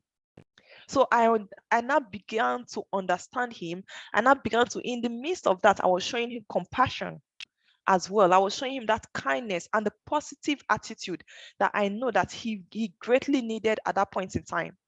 And I will tell you that greatly helped. Thirdly, another thing I learned that I brought in order to be able to manage my manager was the body language. My body language, my posture, my facial expression, and the movement of my hands became a communication because he understood that whenever he was in a meeting, I was able to understand and manage him to the point that when he's in a meeting, we could communicate just by looking at each other's eyes. We could communicate just by signs. Sometimes he would just give me sign. Like when he gives me sign, I knew what it meant. So he saw that he was able to work efficiently with me. He was able to function. He was able to do things. We became very close. So I began to manage him. Instead of him managing me, I began to manage him. Because if he's not in a, if there is a meeting and I'm not there, he would feel so frustrated. He would tell me, oh, Faith, you must be in that meeting. You must start the meeting. He would tell me to sit at the other end table. He would be at this end. I wasn't his PA, his personal assistant. He had a personal assistant, but he would want me to be there because I began to manage him. I began to manage his attitude. I began to manage, I understood so many things about him that I would tell you that every other person in the organization didn't understand. He would go out and react. He would quarrel, he would insult other people. But when it comes to me, even when he brings all of those attitude, I was able to manage him. That when he blinks his eyes twice, when there is the meeting, we'll have other organization, government representatives. Then we're having a lot of government representatives from Angola, from South Africa, from different countries coming into the organization to have meeting with him. Being an oil and gas sector, even from Iraq and all of those things. He would be at one end. He wouldn't want me to sit beside him because there will be no much communication. But he will be at the one end of the table. I'll be at the other end of the table. He would just tap his finger. I understood what he meant. He would do different things. He would carry his pen, hit it once or twice on the table. I understood sometimes when he would do that, I would stand up. I knew he needed something. I would know he needs things, this, he need that. So I was able to understand his body language. And with that, I was able to manage him efficiently. I managed his behavior. I managed his good and his bad times. So that's greatly helped me. So when your manager misbehaves at work, learn to manage your manager, either the good or the bad time. It could be the manager does not mean it must be the director. It could be your immediate supervisor. It could be your team leader. It could be your direct manager. It could be the general manager, or even the CEO. We need to learn how to manage our manager. It will greatly help us in our career. And I also learned empathy. I also learned empathy, and I learned to reflect. I learned to reflect over everything at work, in the workplace, or in my personal life. I would just go back and reflect on them. Okay, this is the behavior. You reflect, your reflection makes you see the good and the bad thing, and it also makes you to learn. When you reflect on things, when you reflect on attitude at work, when you reflect on so many things, it greatly helps you improve. So next time you will know when to hold on, you will know when to observe, and you will know when to listen, and you know when to react when the needs arises. Then another key tool, which is the last and the final, is acknowledging. So many times I would acknowledge, even if what he said is nonsense. You know, the military have this rule: obey before complain. Even when what he's saying is nonsense, I would say, very well done, sir.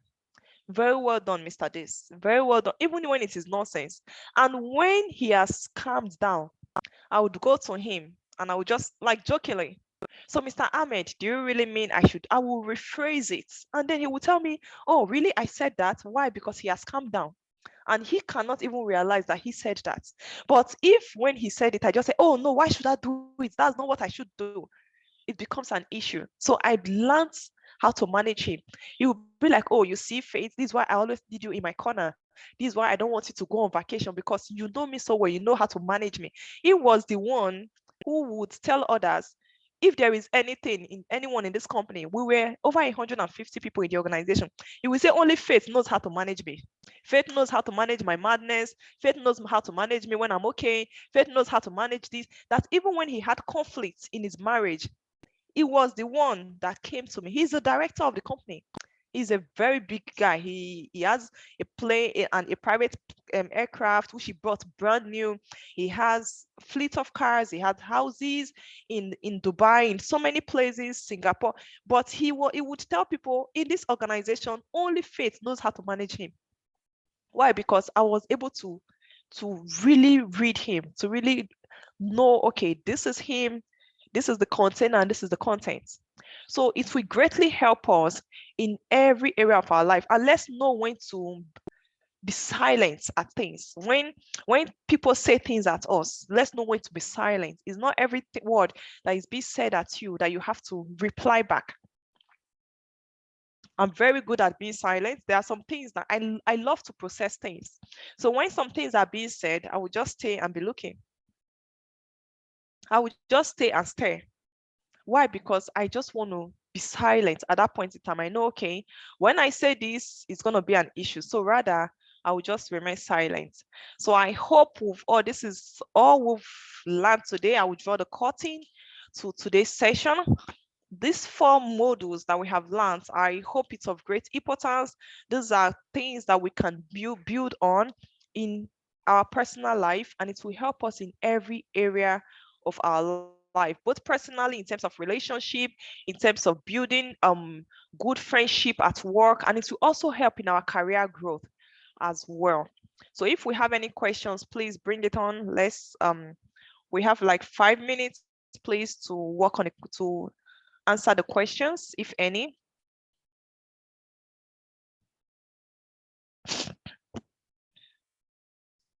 Yes, please, Mr. Emmanuel, go ahead. Yes, thank you very much for the lecture. It was a wonderful one. My question is, so many times what brings frustration and much pressure on people at work could be the routine, the daily routine of the job itself. So I actually want to know how to blend managing colleagues, managers at work with your routine, because at times, even the routine, the things you do at work every day itself can be much, and then that alone can make one become stressed out. So maybe as a result of that stress, you cannot sometimes even have some tolerance for some people's misbehavior. Yeah. So how do you blend working under pressure? I mean, you have a lot to do, and then even managing some people's madness, just as you said. All right, that's a very great question. Thank you very much. Your Okay. ability, yeah, I know there are times whereby we all have a very tight schedule and which result to burnout. And first, we need to be able to manage the burnouts, manage ourselves before we can manage people. So how do you manage yourself? There should be a thin line drawn regarding your schedule at work. I know Nigeria kind of working system can be really choking most times. But at the same point in time, we need to be able, you need to look into your job responsibilities. Don't take on too much responsibilities that you are not supposed to.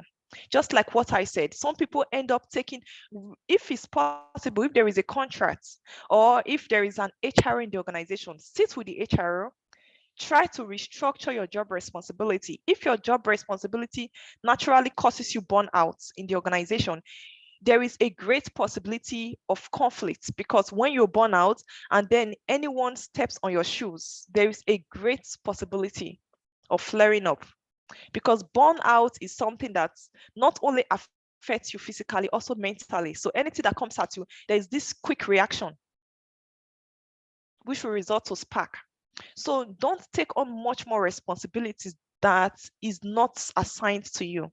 That causes a whole lot of burnout. If, for instance, you are just like what the example I used of a company where I worked, whereby the lady who was hired she was an office lady who was to oversee to the cleanliness of the office, who was to ensure that in the pantry, the coffee, the tea, and every other thing are available. She was to ensure that the stationaries are always stocked up. She takes inventory of all of this. But she took upon her an additional responsibility of going from table to table to serve coffee. Just like what I said, it was a very big organization. So how can you go around people, serving them coffee, serving them water, cleaning, causing she took on an additional responsibility. It was leading to burnout, number one. It led to her degrading herself, that people began to talk to her so stupidly that even there was a time she cried to me and she told me someone peed on the floor in the men's toilet, and the person intentionally called her to come and clean it. That is the extent she degraded herself. And I told her, first, it is not your responsibility to do this.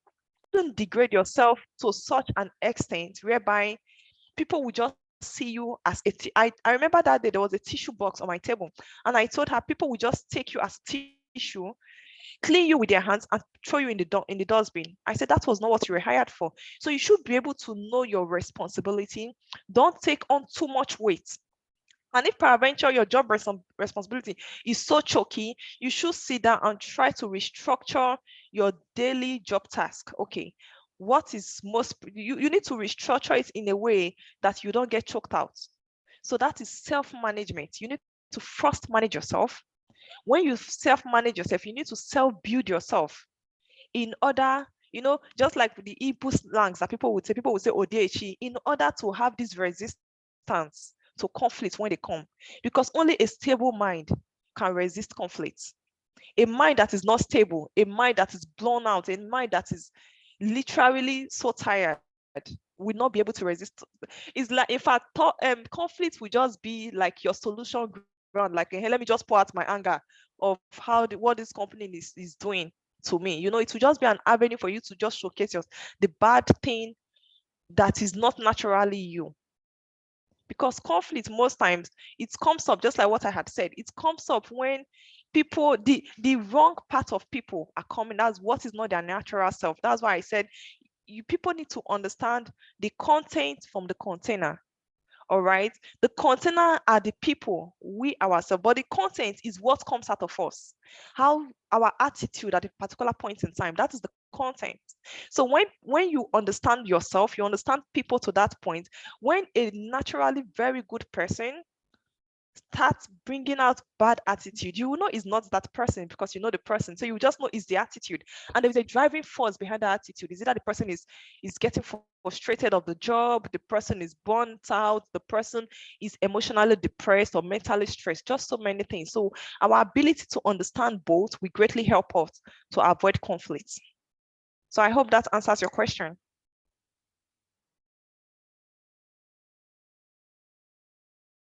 Yes, it did. Thank you. All right, thank you very much. So do we have any other question? Hello. Yes, please. Hello. Hello, Please, yes, I have can a hear you. question. I have 2 questions. Yes, please go ahead. Right. Thank you so much for the wonderful lecture. I really enjoyed the Thank you session. very much. Okay, so I can relate very well when you said conflict is bound to happen, Yeah. especially in workplaces and all. But what do you do when you get to a place as a new worker, and you just discover, because of how effective you are, you know, this idea of you want to come and take my shine. I don't know if you understand. You have come to take my shine, and where do you come from and all. So, you know, in this case now, people, you will not be, they won't come to tell you this and this is this, but you can read it from the reactions and everything around the people, your workers, that, oh, this person is just feeling like, oh, you have come to like take my shine, you have come to, you know, because your boss probably is giving you all the accolades and all. So how do you manage that situation? That's one. Then the second question is, if you are working, you know, there are different hierarchies and workplaces. So if your direct boss does not acknowledge your effectiveness, you understand what I mean? You're trying to like put in your best in what you're doing and all, but the person is just not, does not just want to like, I don't know, doesn't just appreciate whatever you're doing, no matter the effort and the energy you're putting in. So what that means is, if he's going to even say anything about, he or she's going to say anything about you to his own boss, it won't be something good. So how do we manage such situation? Okay, thank you very much. Those were very wonderful questions. First, let's look at the first question. When someone thinks you want to outsmart them or you want to shine them or whatsoever, that definitely happens at the workplace. But one thing you should focus on is your career path. All right, just like what I tell people, your current place is just a passage to where you're going to. People will say a lot of things about you, but you know your destination. So just keep moving towards your destination and block your ears towards whatsoever people are saying. And how do you keep moving towards your destination? I will tell you that I have worked in organizations where people thought that about me, but at the long run, I became far above them. How did I do that? I have this ability, or should I say, I've groomed myself to a point whereby I know when to pull back and study people. I study people's lapses and I thrive on their lapses. You say, when it comes to SWOT analysis, the strength, weakness, opportunity, and threats, everywhere I find myself, I bring that on.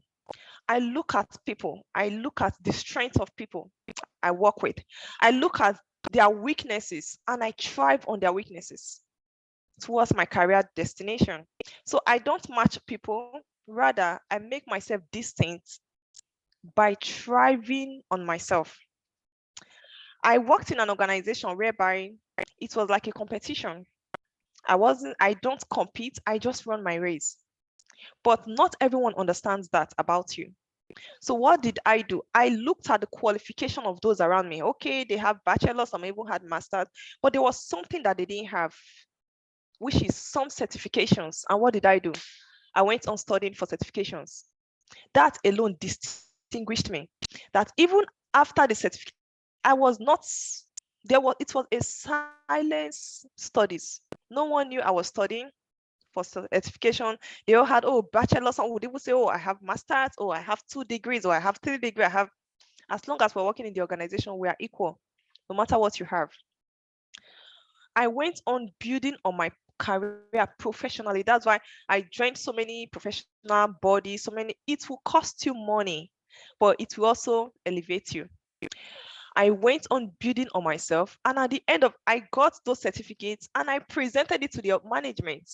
Oh, now I'm a certified, and they were surprised. Oh, when did you study that? That already gave me an edge. So no one could raise their voice or raise their head to say, oh, Faith, you are trying to outshine. I wasn't outshining you. My certificate did, my qualification did. So you don't have to speak it, you don't have to show it, but silently build on yourself. That even though when people say, oh, you are trying to outshine me, you are trying to do this, just go look at the lapses, like where is there an opportunity for you to fit into the tiniest space? Just like what the Bible says, that the camel entering the hole of a needle. Even if the space is as tiny as the hole of a needle, how will you fit into that space? That those people who initially had that perception about you, they will be the, do you know, I became the one training people in that course, in that particular area in the organization. I began to train people about processes, organizational processes. I became to train people about analysis in organization. Why? Because I discovered, yes, we're on the same race, but there was something distinguishing us. There was something that I need to do to distinguish us. So with that, I became their trainer. So now no one had their voice. That alone, the certification alone, distinguished me, and it silenced so many things. So what you will do is to continuously build on yourself. Education is not, I will tell people, the day you stop studying or you stop learning or you stop earning degrees, you are actually going back. Like the person's here, the years are going forward, but the person is actually going back. Why? Because your knowledge of yesterday will not sustain you today. It will not sustain you tomorrow. So you might think, oh, I have bachelors today in an in so area. Tomorrow you will see people who have even double of that bachelor. But what will distinguish you is the additional certifications that you have along your path. All right. I know knowledge is expensive, but when you look at the benefits it brings to you, it can't be compared. So continuously build on yourself in that area. It will just distinguish you and take you on a higher level.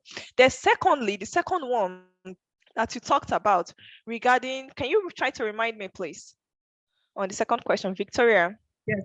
Having a boss that, like, Yes. your immediate boss. Yes, who never finds good in you. Yes. Okay, Yes. that was why I talked about managing your manager. You need to know how to manage such a boss. I will tell you, I have worked with the good, the bad, the ugly, the devil, all kind of people, but I have learned how to manage them. That even when I would tell people, me and devil, we can work in the same office. Not it's devil that will pack and go, because I have learned how to manage people of so many areas, but I draw the line. When I know, okay, this is how you pose yourself to be, I work with you, but I will draw, there is a tiny line that demarcates us. All right, so you need to learn how to manage such a person. Sometimes you don't have to pretend to make them like you. Do not pretend to make, and just put on your normal self and continuously drive in your career. Just like what I said, when you have certification, that such a boss will feel threatened. And do you know, most people don't like you, especially your bosses or your supervisors, because they see you as a threat to them. They see you as a threat, like, if I show this, if they leave this person will come and take this job for me. That is majorly one of the reasons. The person is being threatened by your presence. So do not go all out. Even if you go and you lie on the floor for such a person, the person will still not appreciate it. But the only thing that will make you relevant to the organization, try to build on your career, then you will have a voice. That when there is a meeting, you would raise up your hand and you will speak out. What the words that cannot be said by such a person or cannot be comprehended by such a person, you will end up saying it. I will tell you that when I was in the oil and gas industry, I never had any understanding of oil, of whatsoever. But I got to a point whereby there were some employees which I hired into the company. they became so arrogant, like, they are managers, I employ them as managers, so they want to rub shoulder. It's fine, we're all managers in the organization. But in addition to that, they saw me as being a woman, and they wanted to disrespect me as such because they're men. Oh, there are men in the oil and gas field, manager, drilling manager, exploration manager, those kind of attitude. What I did, I had to retreat back, and I went to study about the oil and gas industry. So whenever we have meetings or we have conferences, oil and gas conferences, they will talk about, I would raise up my hand and I would speak. They became so surprised. Why? Because the area they thought I didn't have a voice or I didn't know anything, I was being able to talk at such areas. I was even more knowledgeable and more enlightened. So instead of them talking me down, they now understood. You could imagine they became like, I employed them in the company. I did the recruitment process and everything, but they started plotting coup. They wanted to, and being the only African in the organization of about 150 people at that point, they wanted to now get me out of the company. They would go and tell the director, this same director who on a normal day he's crazy. So they would go and fuel the director's mind and tell the director, oh, Faith is an HR manager, but she doesn't understand the oil and gas industry. Let's bring in someone who understands an HR manager in oil and gas industry. They would say so many things. But because I already knew how to manage my manager, which is the director directly, because I was answerable to him, I already knew how to manage him. He would come back and tell me, oh, Faith, this is what this person said. So I went back, I started learning. I would take free courses, and I would employ you guys to try to leverage on the free courses. There are so many free courses online. I would take free courses. I will try to understand the oil and gas industry. I will try to understand things about drilling and all of those things. And that whenever we have these management meetings, I would speak. So that naturally, so instead of them going to say negative things about the manager was observing me himself. So now he didn't need any channel for anyone. They would go and say so many things. He would come back and tell me, because he was being able to observe me, and he was seeing that, oh, okay, this lady is doing so well. Oil and gas is not her line. She has worked in so many industries, which oil and gas was not part of it. However, she's thriving in her career. She's thriving in the industry, just so many things. So even when that manager, to answer your question directly, even when that's your direct manager is acting like that, continuously build on yourself and learn to have a voice. Some people are not able to speak out when the need arises. You're speaking out doesn't mean you have to be disrespectful. You're speaking out as in what is in the head would come out of the mouth. So when there is a need for a meeting, when there is a need for suggestion, your ability to bring out constructive suggestion that will move the organization forward is being seen and observed by the management. So whenever the manager comes and just says anything, they will not look at him. Rather, they will see him. He will only be exposing himself. They will see him as, it means this guy has issues with this lady, because this lady we are saying she's very good. So they will see you from a different perspective that the manager or your direct manager is not seeing you from. So this will greatly help you. I hope this answers your question. Well, thank you very much. It did. Thank you very much. Mr. Nuhu, please, let's try to wrap up for the sake of time. Mr. Nuhu, yes, your hand is raised up. Yeah. So, thank you for the lecture. So this is more like a compliment than a question. Yeah, like a comment rather. So I think so far, humans by default in the workspace are competitive. Yeah. So I think based off of what you said, it's more like you developing yourself, growing yourself career-wise while maintaining like a cordial relationship with others. I think that's because by default in the workspace is competitive. So all the best you can do for yourself is you grow yourself in your career path while maintaining a good relationship with others. Yeah. I think that is Yeah, thank you very much. That would greatly help. And as well, in case if any one of you needs any further guidance or mentorship, you can contact me on LinkedIn. I'm on LinkedIn. You can contact me. I'm always available on LinkedIn, and I could always guide you and mentor you as well in any area. Yes, Mr. Ayomide. Please unmute your mic. Your hand is raised up. I think this should be the last one for today. Yes, please go ahead. Ma. Yeah. Thank you very much for the session. It's morning over here, but I know it's afternoon over there. All right. Okay, let me take a look at the chat box. Let me see. 1 minute.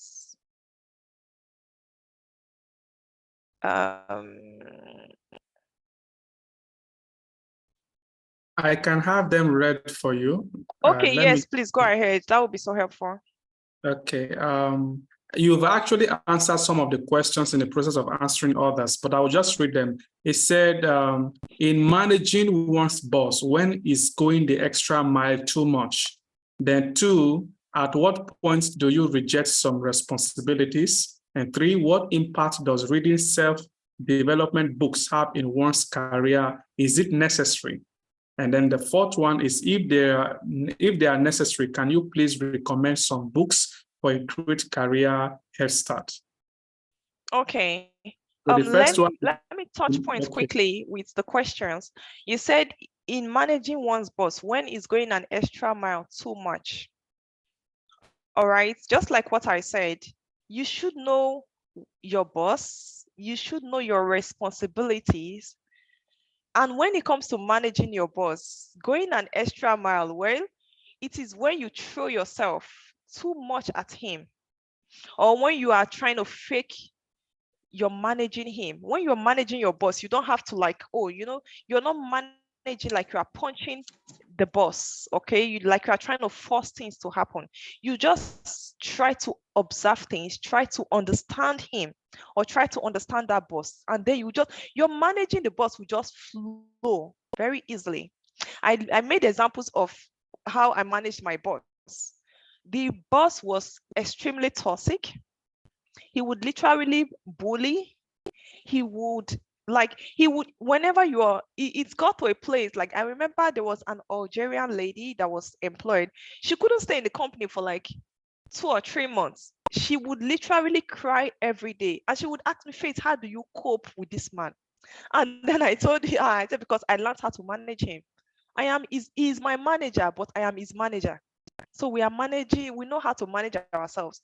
Why? Because I learned to understand him very well. I know when he's hungry, I know when to retreat.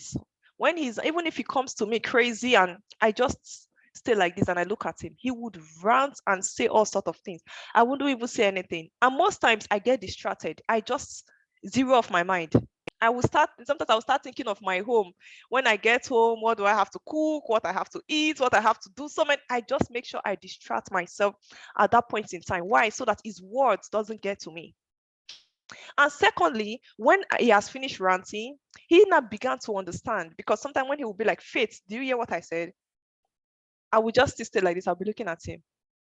He will say, I know you are off. Sometimes when he says that, I will just laugh. Then I will know that, okay, now this man now understands me, that when he's ranting, he knows I don't pay attention to his ranting. And I began to learn all of those things to naturally manage him. I was able to manage him to some point that we became great pals, that when he gets crazy, I stay off him.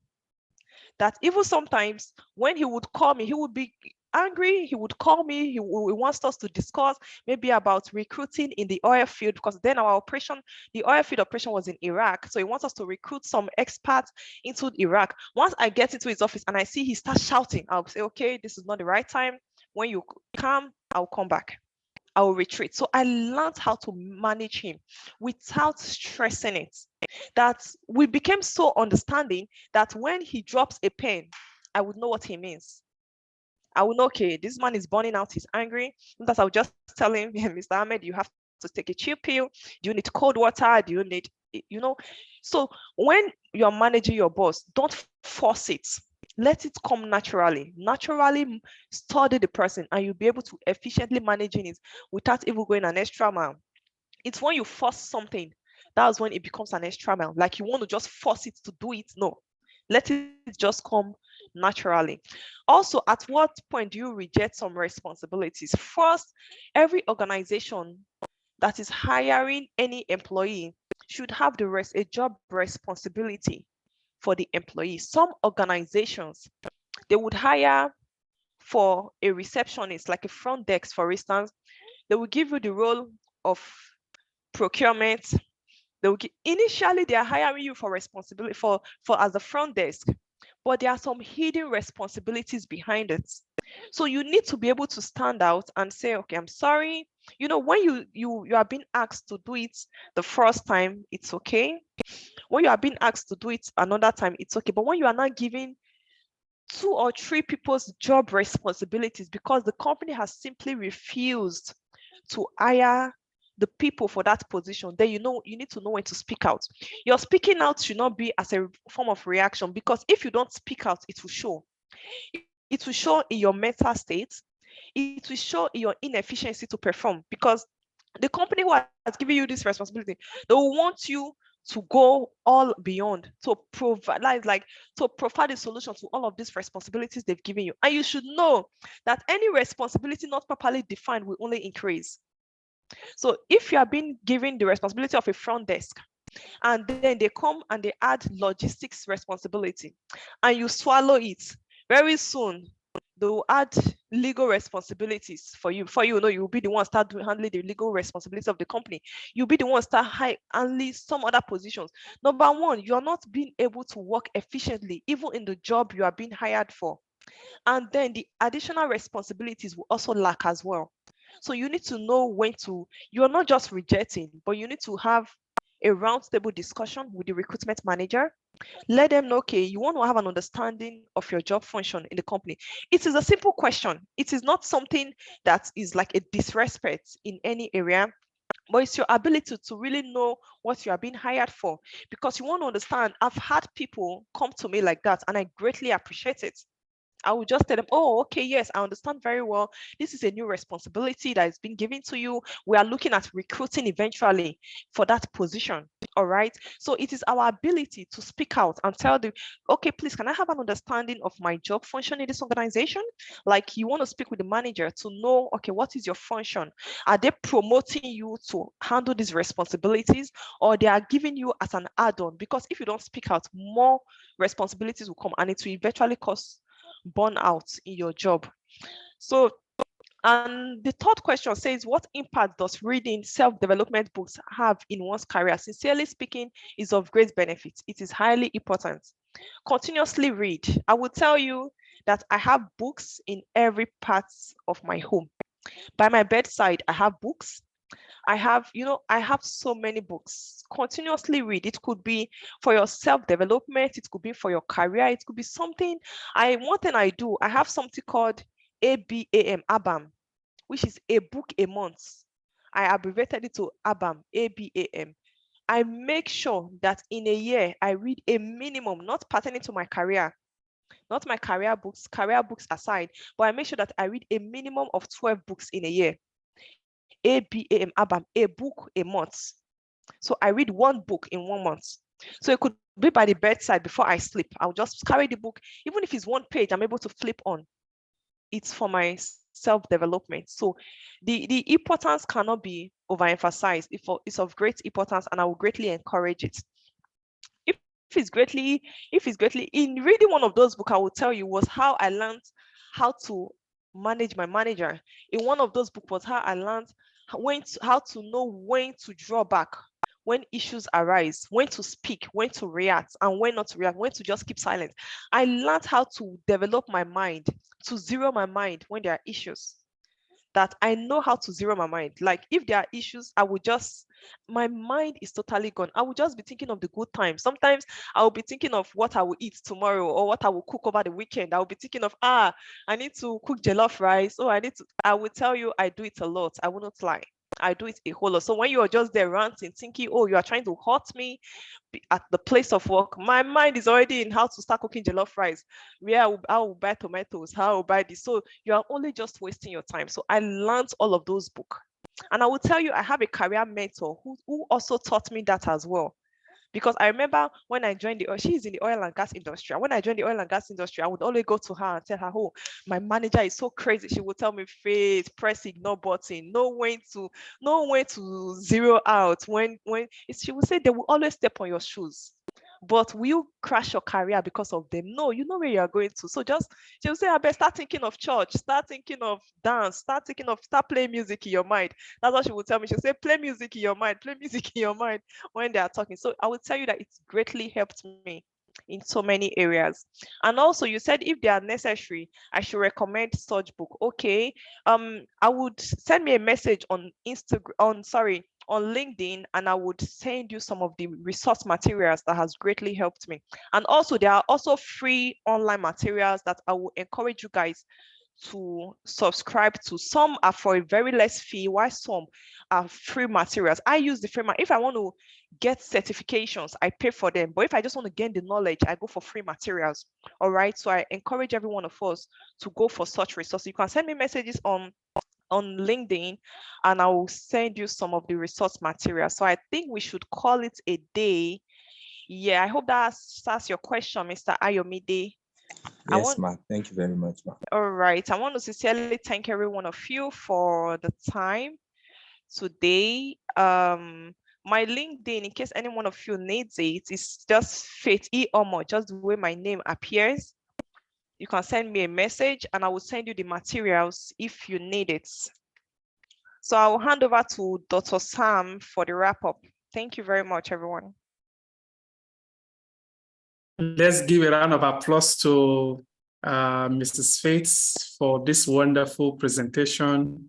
Honestly, my book is full. I've been jotting. I learned a lot of things today.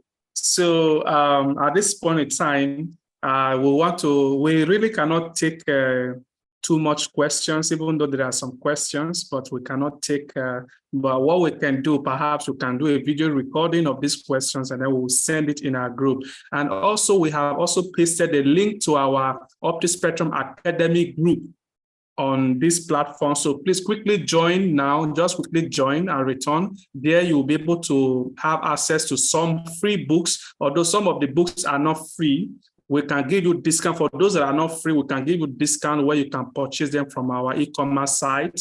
For those that are free, then we can send the links to you so that you can be able to access them and use them to develop yourself career-wise, all right? Then from time to time, we'll be posting some opportunities that are coming up. For instance, the Mandela Leadership Program that is coming up. So we'll be able to put you through. For some of you who are interested, you can register for it so that you can be part of the global leaders. All right, so this is the time starts now. So opportunities will be coming from time to time and we'll be posting it on that group. And you are our pioneer students, so we want you to champion this course. So please, if you have not done so, quickly click on that link right now. I'll post it again. Quickly join the group and then you will have access to many of the those things we just talked about. Okay, let me quickly post the link again. Then you can also follow us on LinkedIn. On LinkedIn, yeah. Follow Optispectrum on LinkedIn, and then like and comment on our page, and then so that you can get regular updates. So please, this is the link. Follow the link now and join the group. All right. Then there is a question. Okay. Our global HR has a question. So please, ma'am, you can speak, please. All right, okay, yeah. I also want to encourage us to try to join a few associations that relates to our career. It will greatly help you. All right, you don't have to be abroad to join an association abroad.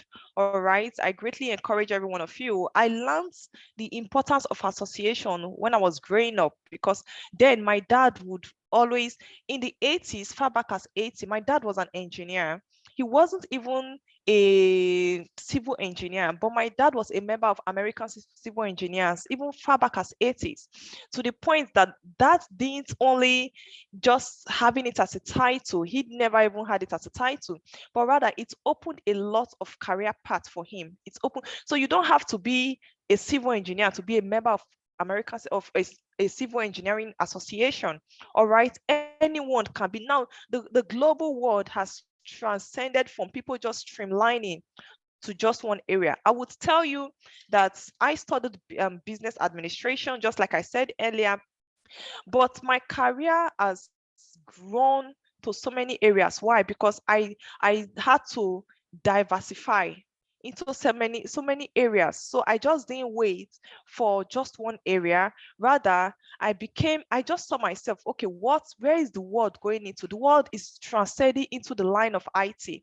I started to transcend along with the world. So instead of just being a business administration, okay, what do I do? Organization. Rather, I saw myself building up myself in the area of IT, Oracle Cloud, Scrum, just so many areas. So I would encourage every one of us, let's not be stagnant or stay put in our career in that particular area. Try to transcend with the world.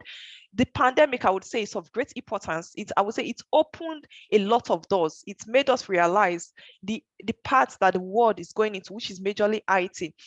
And that is even why I even just started my program, a PGD in business and advanced analytics, which is going core into IT related, because it will greatly help. That is where the world is going into. So try to be members of association. Toastmaster is all over the world. I just became a member of Toastmaster over here. So Toastmaster is all over the world. Try to be a member of the Toastmaster in wherever you find yourself. It will greatly help you. One, they have something called storytelling as part of Toastmaster, your ability to stand in the public. It will take you places. It will help. It will build you up in all areas. So I would encourage every one of us. I understand fully well. One thing, my heart is so passionate about the youth in Nigeria. Why? Because we have a government who really doesn't care about the youth. So how will you be able to survive in these trying times as a Nigerian, especially still in Nigeria? The only way you can survive is being a member of these associations. They would actually take you places. I remember for a long time, my husband is in the financial institution area.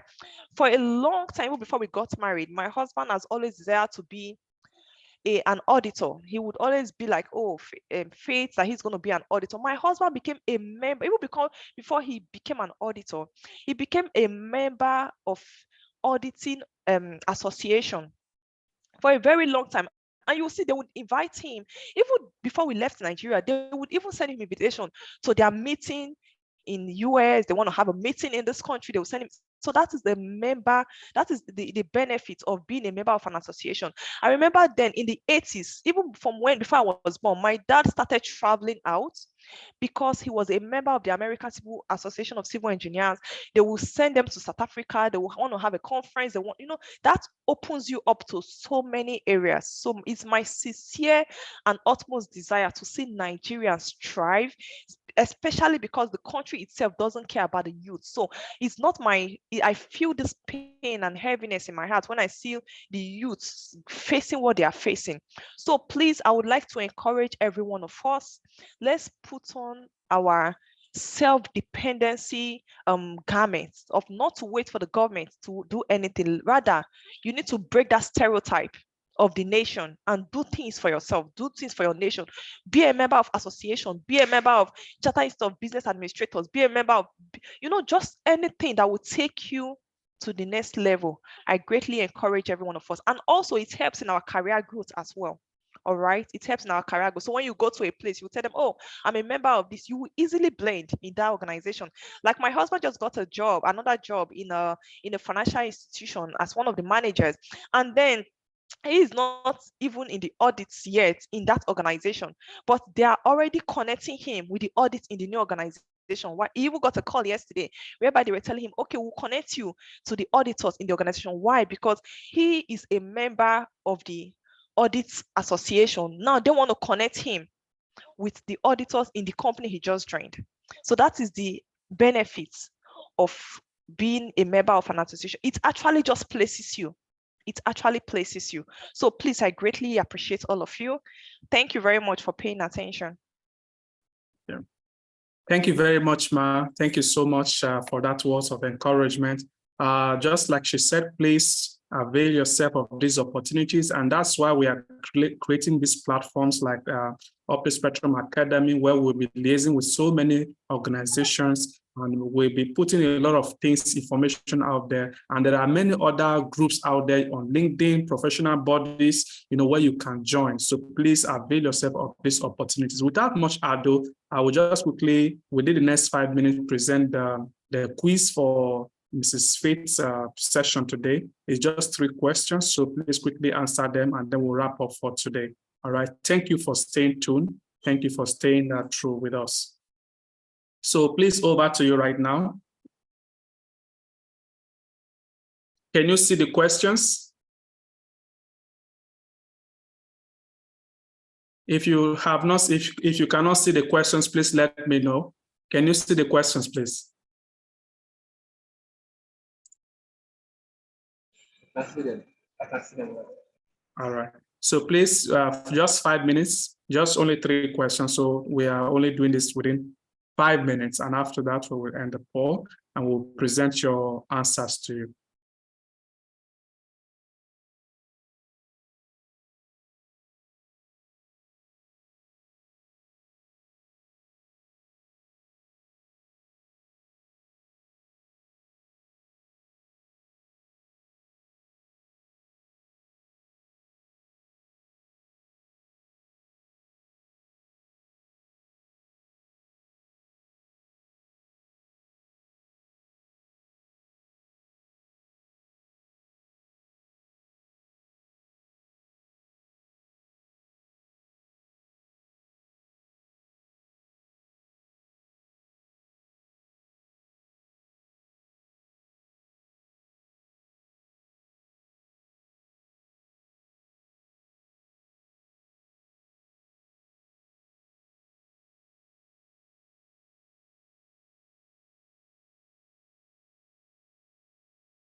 Thank you so much. So 11 persons have submitted. We're still waiting for 1 more person.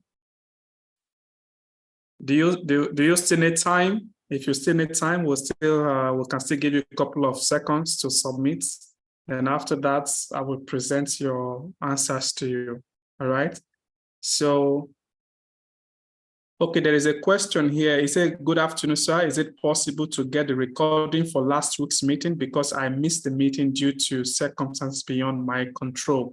Yes, we will communicate to you how to access the recordings. You will get the information via your registered email, as well as the information will be placed on the group, on the Optispectrum Academy group on LinkedIn. So please, if you have not joined, try to join now.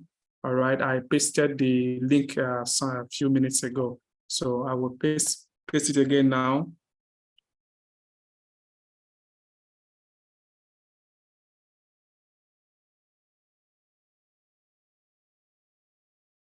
All right, you can join the group and then where you'll be able to have access to this information. Then for some books that are not free, we can give you discounts. Like the other day, we gave one of you guys a discount to be able to purchase the book. So we can be able to, because these books are not owned by us, they are property rights. So we cannot give them for free, so you have to purchase them. But what we can do is to present you a discount code with which you can apply. It could be 30% or 40% discount to be able to get them at least to reduce their cost. All right. These codes we will share on our group on LinkedIn. So please, you can always go there from time to time for information. All right, so now we have come to the end of the poll, so the quiz rather. So I will end the poll now and then send your results to you. All right, so you can see where you have. So now we have actually sent them to you. Have you been able to check where you got it wrong, where you got it right, and if possible, where you need to make some corrections, okay? And so far, so good. I think every one of you answered correctly. Not every one of you. Okay. So I have shown the correct answers to some of you where you missed it. So I don't know if you have, can you see them? Can you see them? So where you missed it, we've actually provided the right answers for you. So you can quickly screenshot them so that you can at least use it to refresh your memories. All right. So at this point in time, we have actually called it a day. Oh, it said I did not receive any reminder on my email. We did send email to everyone that registered. All right, Ms. Emmanuel Areola, please can you send me your name? Let me quickly send it's careers@optispectrum.com. All right, please send me your details on this email, and then we will ask our attendant, the administrative assistant, to send you, include you to the mailing list, okay? All right. So that will be all for today.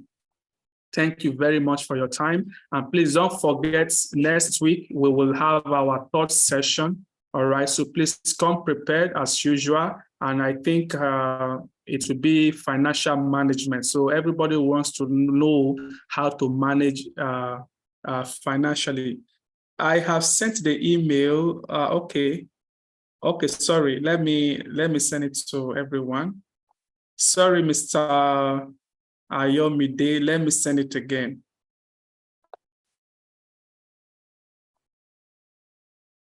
Okay, can you see it now? So careers@optispectrum.com. Send your details there, and then we will capture it and then include it in the mailing list, okay? Thank you very much. So next week, it will be financial management. So please come prepared, because you're not just going to be applying this principle to where you're going to be working, especially for those who will be working with us or will be working in other organizations, but it's something you are going to be applying also in your personal life. So please get prepared, get ready, and you bring in your writing materials and everything, and then I can bet you that you would really, really enjoy the session. Thank you very much for your time, for being with us. All right. So see you again next week. Bye-bye. Have a nice day. Have a nice morning, afternoon, evening.